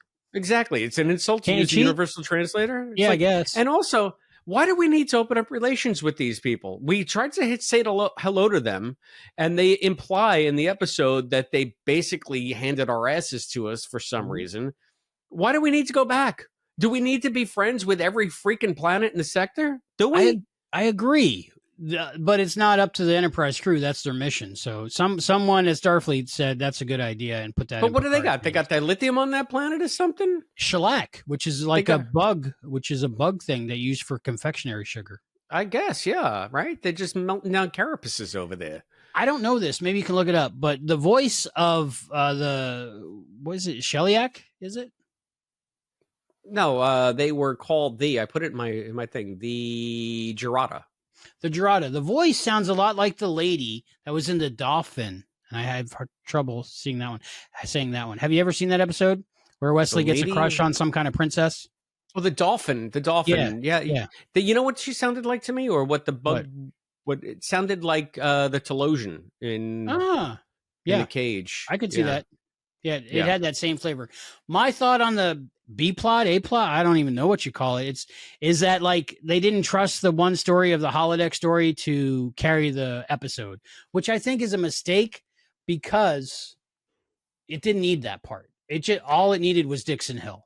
You don't need to have an emergency or a crisis or a mission every single episode. The only good part about it was you get Picard in the suit, in the 1940s getup, in the costume on the Enterprise bridge. So that was cute. All right, yeah. And then that button on the end with Data doing his character. Yeah, yeah. And again, if Data can now, he can all of a sudden be like this expert noir broadcaster, basically. Now, It was a dark and stormy night. And in the city by the bay, San Yeah. Francisco. Now, you know me, right? If I was Picard, if I was the captain, I'd be like, Data, just do that all the time. Be the gangster guy. right. Just I order put you to combat have right emotions, Data. I don't know. Okay, what do we do next? What's part of our thing before we have our final thoughts and our wrap up and a voting about out of 5? Yeah. Well, let's see. So, hey, what's your episode crush? Unequivocally, Beverly Crusher in the 1940s. Get up. Whew, my goodness. If there is a heaven, she will meet me there. Just So saying. Crusher is your crush. Surprise, 100%. surprise. 100%. Nobody knew that you were going to say that. 100%. And I don't know what it was about her in this episode, but woo! Oofa. Yes, she's gorgeous. She's intelligent. She's strong. She's the perfect woman. Except she doesn't know how to stop people bleeding without a sick bay. She was grabbing pillows and fabric and stuff, but yeah, I get you. She put the pillow on her head. I'm like, no, put pressure on the wound. Put pressure on the wound. But of course, she was not happy with that guy. And she's I have like, a feeling. I got my way of a good time. I kind of know what your meeting in heaven's going to sound like now. Well, luckily for her, it's not going to happen. But I'm just saying. Gotcha. I hear you. And that's I'll talk about my favorite part later. But what's your episode crush? I have to say Noir Beverly. Yeah. It's the lowest hanging fruit, but I mean, sometimes you just got to pluck it because they jangle it right in front of you because that's what they do. So it's nice to see Gates in the outfit with the hair, and yeah, it's a lot of fun. Is there anything on your mind? Yeah, but I don't know if it can be repeated in mixed company. The police dispatcher We got hitting on her even tell you what. holograms think she's beautiful. I gotta yeah. We have to adhere to the Hays Code. So I'm going to start talking, but then we're going to pan up to fireworks. And we all know what that signifies. Fireworks, yeah. Yeah. So favorite part of the episode? I love seeing Mike Genovese as the desk sergeant because he looms large in my Quantum Leap fandom. He's the Don. He's Don Gino. Exactly. Double identity. With the hair dryers. Double identity with the hair dryers, with Teresa. And then he shows up in mirror image as Mr. Collins. That no one goes down that mine without my say-so, mother. So is he still with us? Why didn't we interview him? He must not be. I don't know. Yeah, I don't know. No clue. You have to tell me. He might be there with Jerry Taylor. So, and then he's hitting on Beverly. Even he's just like, hey, have some gum. Have some gum. This is why I'm thinking this holodeck programming. This holodeck programming can go down many branches for many different kinds of people. I'm telling you, it's that fuzzy logic. It's just going to react to your, all you got to do is raise an eyebrow, and they'll say, okay, we'll bring it that direction. I remember popping for him when I saw that episode. So I must have known him from like every other TV show he was on. Yeah. Yeah. So what's your favorite part of the episode? My favorite part of the episode has to be when before they're cock blocked, when Picard and Beverly are just looking at each other for that minute, which is a long time in television, and they're just like they're ready. They're like into each other. They're in that zone. They're where me, being a fan, a shipper of Picard and Beverly, want them to be. Aren't they? I want them to be, and they're in that moment, and they could be. I could watch that for the whole 44 minutes. Just saying. Yeah. That was my favorite part. The tension, the sexual tension between those two in that setting at that moment.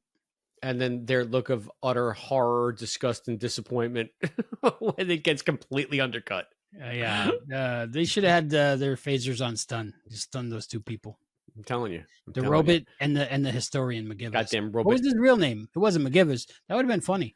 If it was. His real name is Wayland, played by Dr. Wayland, and he's a visiting historian. He's not the ship historian. Oh, okay. You know what? It'll give that historian something to do finally.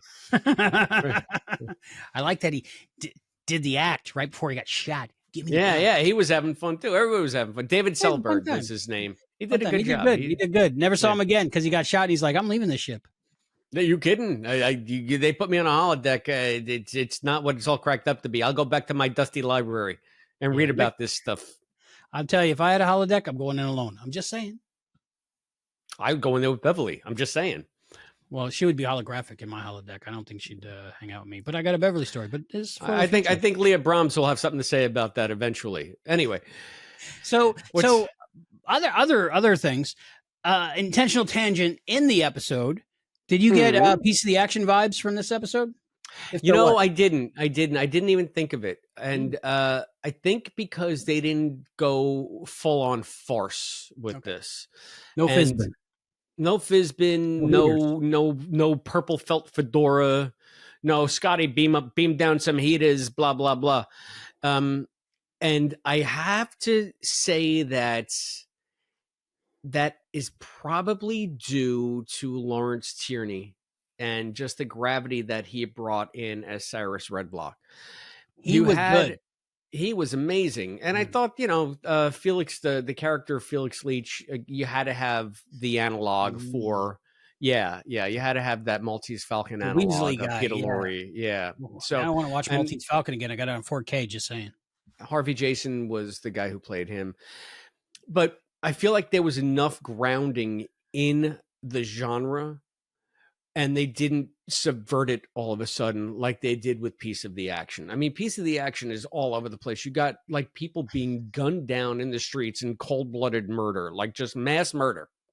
It's the St. Valentine's Day massacre every day in that town. But all of a sudden we're just playing it for laughs, LAFF laughs, And they kept this one true to the feeling of the noir. And it was kind of silly that they leave the holodeck at the end and they kind of like float off into nothing again, because at this point we still don't know how the holodeck really works. But it's up until that point, they weren't making fun of it. They were having fun in the milieu, but they hadn't started laughing at it.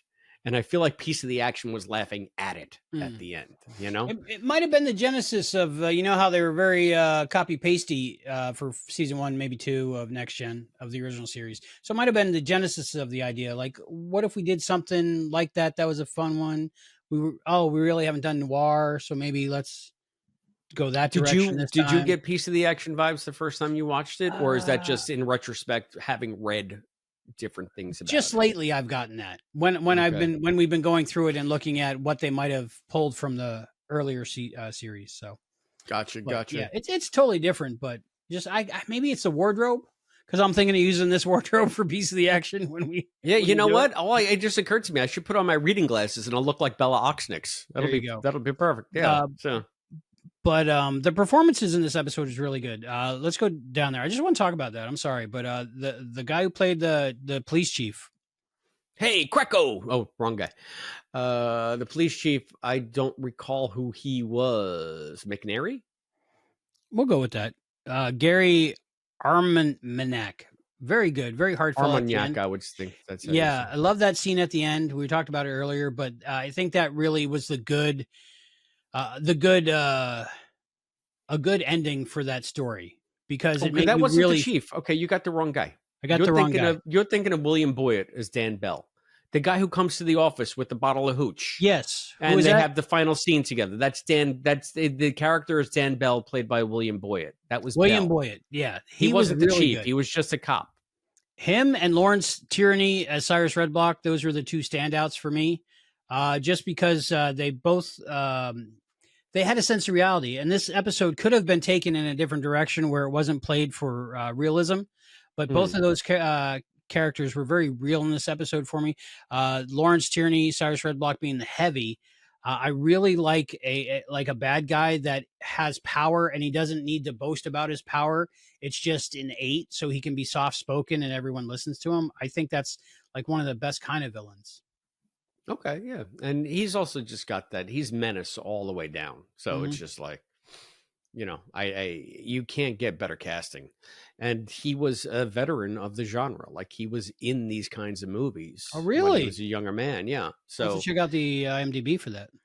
And then William Boyd, he played Dan Bell, which was Dix's friend, had the wife and kids at home. yeah, what happens to them? That was they a were good never ending. real, man. They were never real. Yeah.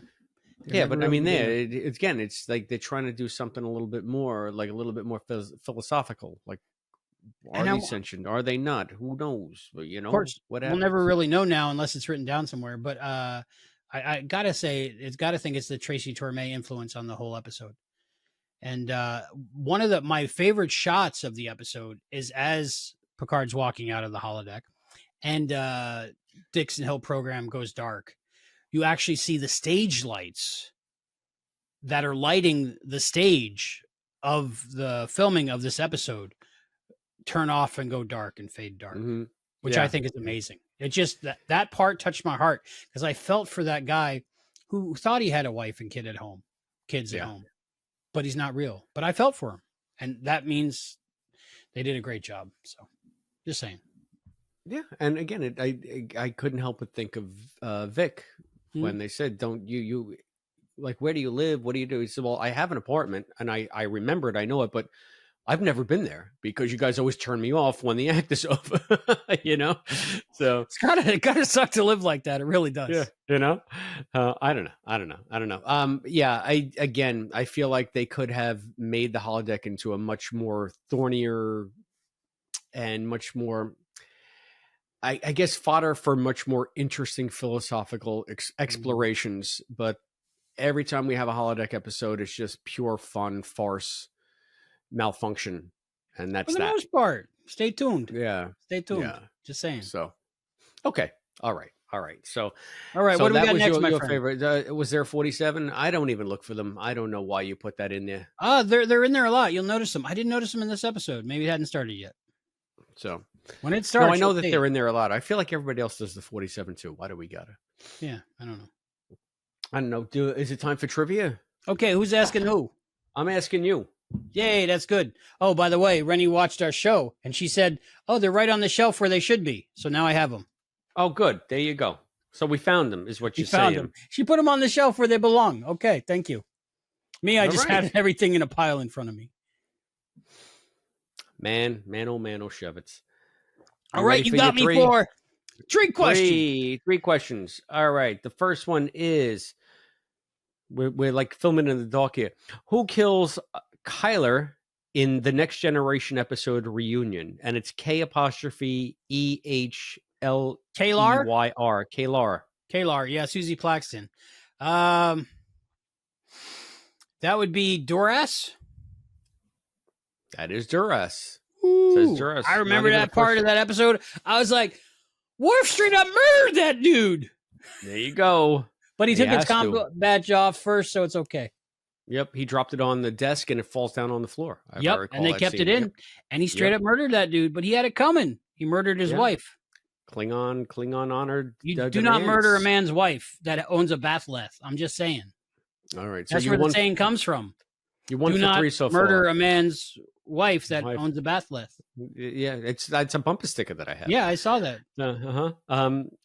How have the Baku lived so long? Baku. Now I'm trying to think. Is that Star Trek Generations? No, Star Trek Insurrection, or is it the one with the Proto Vulcan Society? Both have a duck blind. The Baku. No, this is Insurrection, and it's because the radiation in the rings around their planet regenerate them. Wow, the metaphasic radiation from their colonized planet's rings reverses the aging process. Wow. You got it. You like how I worked it out in my head out loud like I was on a game show or something? Yeah, I would never remember, but I've seen Insurrection like maybe twice. It's such a It's a great film. It's a great film. It's a piece of shit. What popular TV series of the 1960s featured a guest appearance by both Leonard Nimoy and William Shatner in the same episode? What decade? 60s. Ooh. So we got to take TJ Hooker out of it right now. No TJ. They were guests, remember. They were guests in the episode, it says. Oh, yeah, they were guests in the episode. Featured a guest appearance by both Leonard Nimoy and William Shatner. In the same episode? Same episode, yep. That's rough. Because I got several candidates. Twilight Zone. I got Mission Impossible. And for some reason I got some kind of Bonanza show going on in me. Gunsmoke. This is going to be a guess, a total guess. I'm just going to say, well, wasn't Leonard Nimoy a featured cast member in Mission Impossible? I don't remember Shatner being in that one. What time did they do together? I'm going to say it's not F Troop. Larry Stork, he could have had so much fun with them. I don't know, so I'm gonna guess 60s. I'm gonna guess. I should know this because I know I watched something. I love it when you go full sleeve stack, though. Total. Oh, I met those guys. In Vegas. They're great. Marshall and Will and Holly, one of them. Two of them. Oh, yeah. Holly was one of them. I don't know what's the other one was. Marshall and Will. I'm going to go with Twilight Zone. No. Mission Impossible. Nope. Gunsmoke. Nope. Bonanza.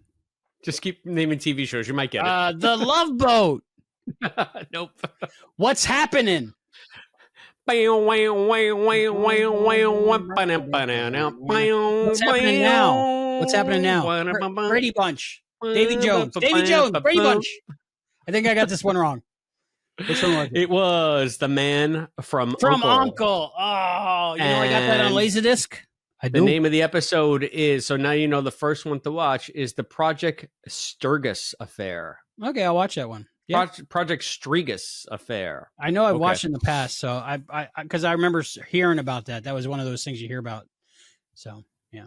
But I'm going to give you 3 for 3 because you the only thing you didn't say was metaphasic. You knew the rings, you knew the radiation, you knew everything about that stupid. But I didn't get Man from Uncle. Plot beat. I didn't get Man from Uncle. Well, you're the man of La Mancha.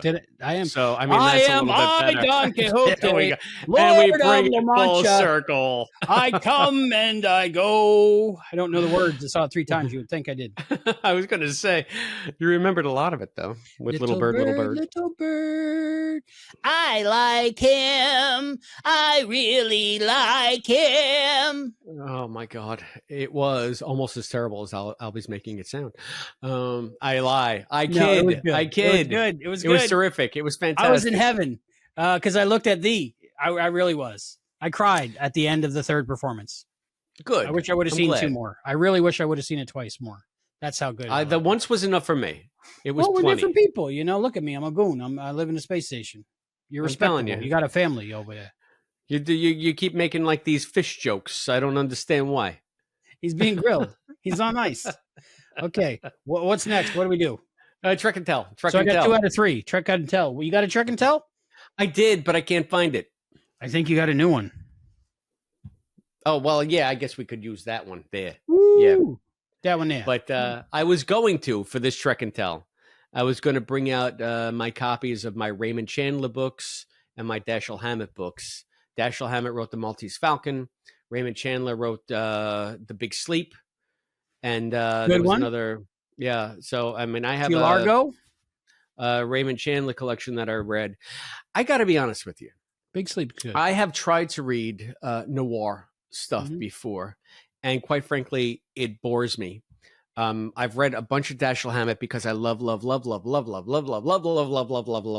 Thin Man movies. Yes. His story, The Thin Man, was the basis for the first one, which burgeoned into that series with William Powell and Myrna Loy that I talk about all the time. Myrna Loy, love her. But the books bored me. I've read The Thin Man like 3 times because there's something going on with Nick in the book. It implies that he's like crooked and dirty, but I can never figure out the connection. I can never figure out the connection and how it worked. And or any in a plausible way that kind of makes sense within context of the story. Like I love that, a mystery within a mystery. Yeah, so I've tried, but then when I read the Raymond Chandler ones, those were much better. I don't know if it's just something. It's something about the way Chandler presents it. I liked it. I even tried to read the. I guess Chandler. I think that was Philip Marlowe. Anyway, I don't remember. I can just say this: had I had my way, I would have shown you my copies of those things, but I don't have them because they were in a box because my library is in disarray. I've looked seen through those like 4 boxes. boxes, and I could. You see, there are like 9 of them, and there's like 1,000 books in them. I have no idea where it went. It's probably on the bottom of one of them somewhere. So I have many DVDs I want to show you, but they're in boxes over there because I moved 2 years ago. I moved 2 years ago, so I haven't had time yet. So instead, since I saw Albie, he for whatever reason he found something for me and he gave it to me, and here it is. It is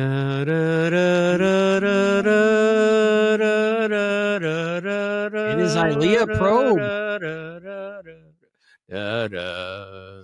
Yeah, I was packing and I was like, you know what? He seemed to like Ilea, so I think I'm going to bring that to him. I like Decker unit. I love the fact that this is like an old one. You can see on the forehead there's like a smear, like it got rubbed against the wall or something. Like I wasn't sure if it was that or because she was the probe. I wasn't sure. So, but I like because you know what it reminds me of. It's somewhere towards the middle of the movie. The probe is getting like cozy with Decker, and she puts that little baby thing on her head, like you'd put on an infant with the little bow on one side. And so I'm thinking, from a distance, it looks like maybe she's wearing her little bow hat around her bald head. Yeah, I was never sure. So there we go. So that's my Trek and Tell now. For some reason, when you drove me to the rent-a-car place, I just handed it to you. Yeah, and I made it act like it was a tip, like it was undercover. There we go. So that was your that's tip. Albie just randomly handed me Ilea's. So I got now a new Ilea, and now this is my 3rd TNP action figure, right? Yeah, exactly. That's why I gave it to you, a whole set. Now. I got these, but they're not of scale. I think these are 2 different perspective. You just got to put her way behind them. That's this is giant Ilea. Yeah. Here she comes. Oh, anyway. Yeah, Ilea Probe. I'm talking about gams all the way down. That's what you got, you know. You know it. So what's your Trek and Tell? Little past due, but I just got it. I found it while I was. I think I sent you the link while I was, late night while I work on audio. I browse eBay, which is not a good idea. I found. Wow. Where's my anyway? It is Code of Honor, the Star Trek Next Generation television episode, but look closely at the box. It is completely in black and white except for the actual background of the box, which is red. And it's custom made. And this was a screener that went out to local affiliates. I believe. And let's see. Star Trek The Next Generation Code of Honor. Yep. And the label's just printed out and pasted on there. Same with these. But it's like an official screener for the episode Code of Honor. And when I saw that on eBay, I've been searching Star Trek since eBay existed. I've never seen one of these. So I was like, even though it's Code of Honor, has its downs and downs. But I just had to get it because I just want to watch it and see where they have the previews of this will be broadcast on this many channels and supported by this much ads and magazines and stuff. They always do that with those things. So I just had to have it. So that's my Trek and Tell. That's time. Awesome. Do they have other episodes in that same vein? Never seen one like this ever. So I'm thinking yes. So there's not a Naked Now version of that, and no, not that I've seen. Now when they do, I do see them. You'll grab it. I will grab it. But now there's more people looking, maybe. But nobody's crazy like me, right? Not that many people. That's a cool find, man. Yeah, it's pretty cool. So I just had to show it to you, and it wasn't much. It came in another lot. It came in a lot with Star Trek videotapes, and it was like somebody didn't know what they had. Gotcha. So I was like, I snapped it up. I think it was $6 with this and another Star Trek tape. Snap it up. Very good. So I'm very interested to watch it. So that's the reason I will watch Code of Honor again, just to see what the heck is on this tape. But I like Star Trek oddities, that are not like mass produced, but I buy those too. But when I find something interesting and new, I have to get it. So if anybody knows anything about these, let me know. Comment down below. Send us some feedback. It's Trek, exciting and new. Exciting and new. You're the one who mentioned Love Boat before. Love Boat. JJ Jimmy Walker. He's on there. In so many episodes. He Yeah, was I a think ghost he's in got the one. record, right? Is it Yeah, him or I think. Charo? I don't know. Story about JJ JJ Jimmy Walker. He's a stand-up comedian, travels the country. You'll never guess. One night, I cooked a country club melt for the man. Very nice. What's in a country club melt? I've never heard of Country that. club melt. You got sourdough bread, 3 slices of American cheese, 3 slices of tomatoes, 4 ounces of roasted turkey, 3 slices of crispy bacon, and Thousand Island dressing cut into thirds. Sounds delicious. Served with fries. It's almost like a Super Bird if you go to Denny's, but Super Bird's not as good. Okay, now we know. Country club melt. Club And I always melt. get extra Thousand Island and I dip it. And I'm like, oh, I've never so heard of good. that sandwich. Sounds delicious. Really? Country club melt. Oh, so good. All right, So maybe good. it's a regional thing. Maybe I got to go down to Did Florida. you ever see my TV show where I just make grilled cheeses? I've heard of it. Okay, I've sent it to you a couple times. I've Just admired it from afar. saying. Okay. Listen, right. we've been going too long. What do we got? What are we doing here? What are we doing? Final thoughts. We got final thoughts. Final what do you thought- have for ratings of 5 silly objects? Okay, you want to go first? I'll let you go first. I like this episode. I think that it is one of the more interesting season 1 forays that could have asked bigger questions about holodeck technology and the ramifications of the NPCs that are in the holodeck and what do they feel, what do they think. But no, it just stuck with the noir thing. But even that was great. So it was nice to see these characters do something a little bit different. It was nice to see them spread their wings, especially so early in the series, for them to do this kind of departure. It tells you they're already getting comfortable enough with these characters in where they probably stand in the fans' minds, where they can start breaking type now and doing something that's fun and doing something that gets your attention outside of being on that bridge. So for that, I'm going to give it, I don't know, let's say 5 beautiful Philco console radios out of 5. I'll take it. Perfect score. Beautiful. How about you? Well, this episode is not difficult for me. I absolutely love it. Whenever I go to watch it, I get those little hearts in my eyeballs.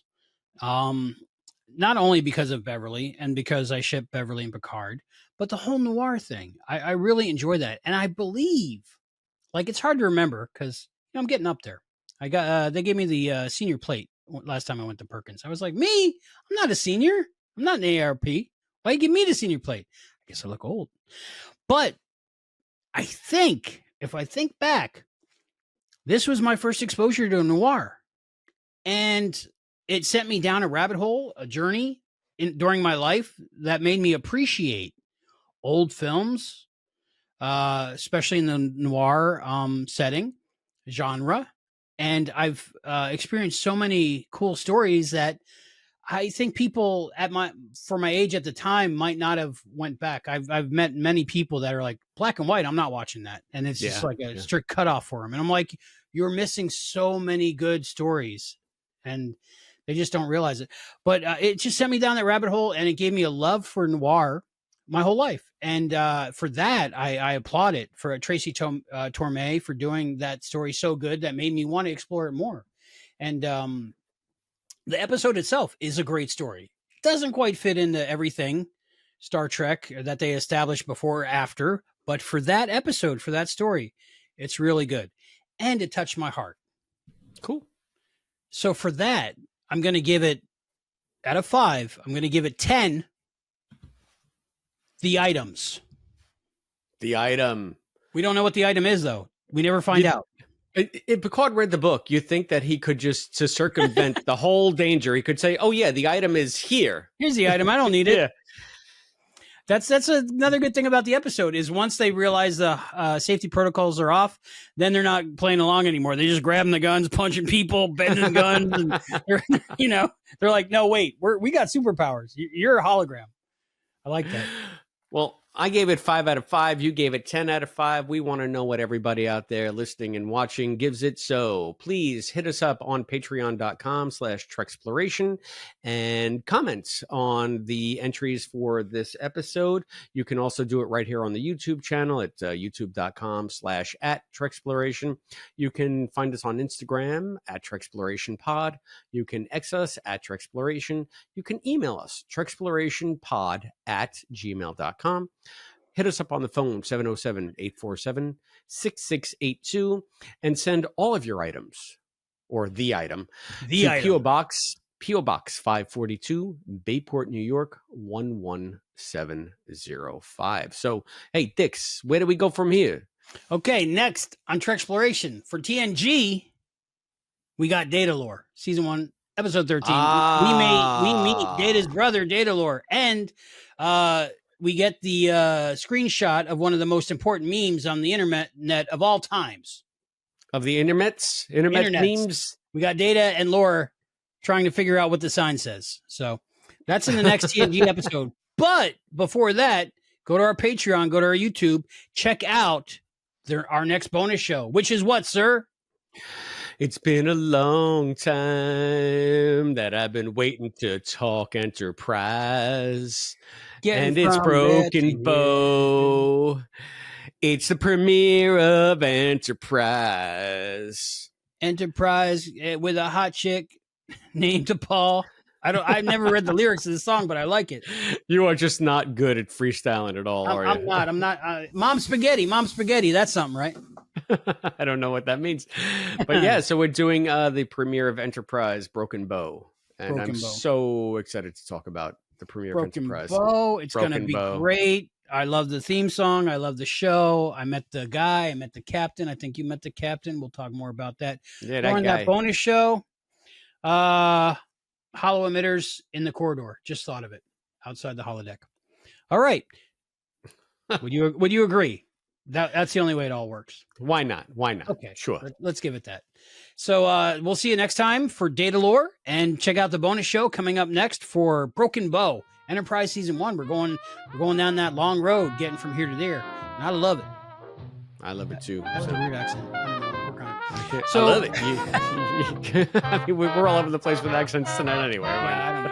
So, for Treksploration, I'm Albie. And I'm Chris.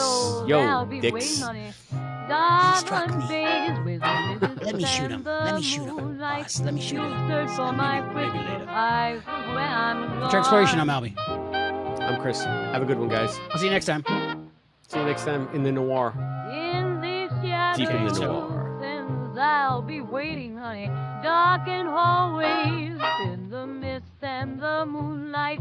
You'll search for my whisper fights when I'm gone.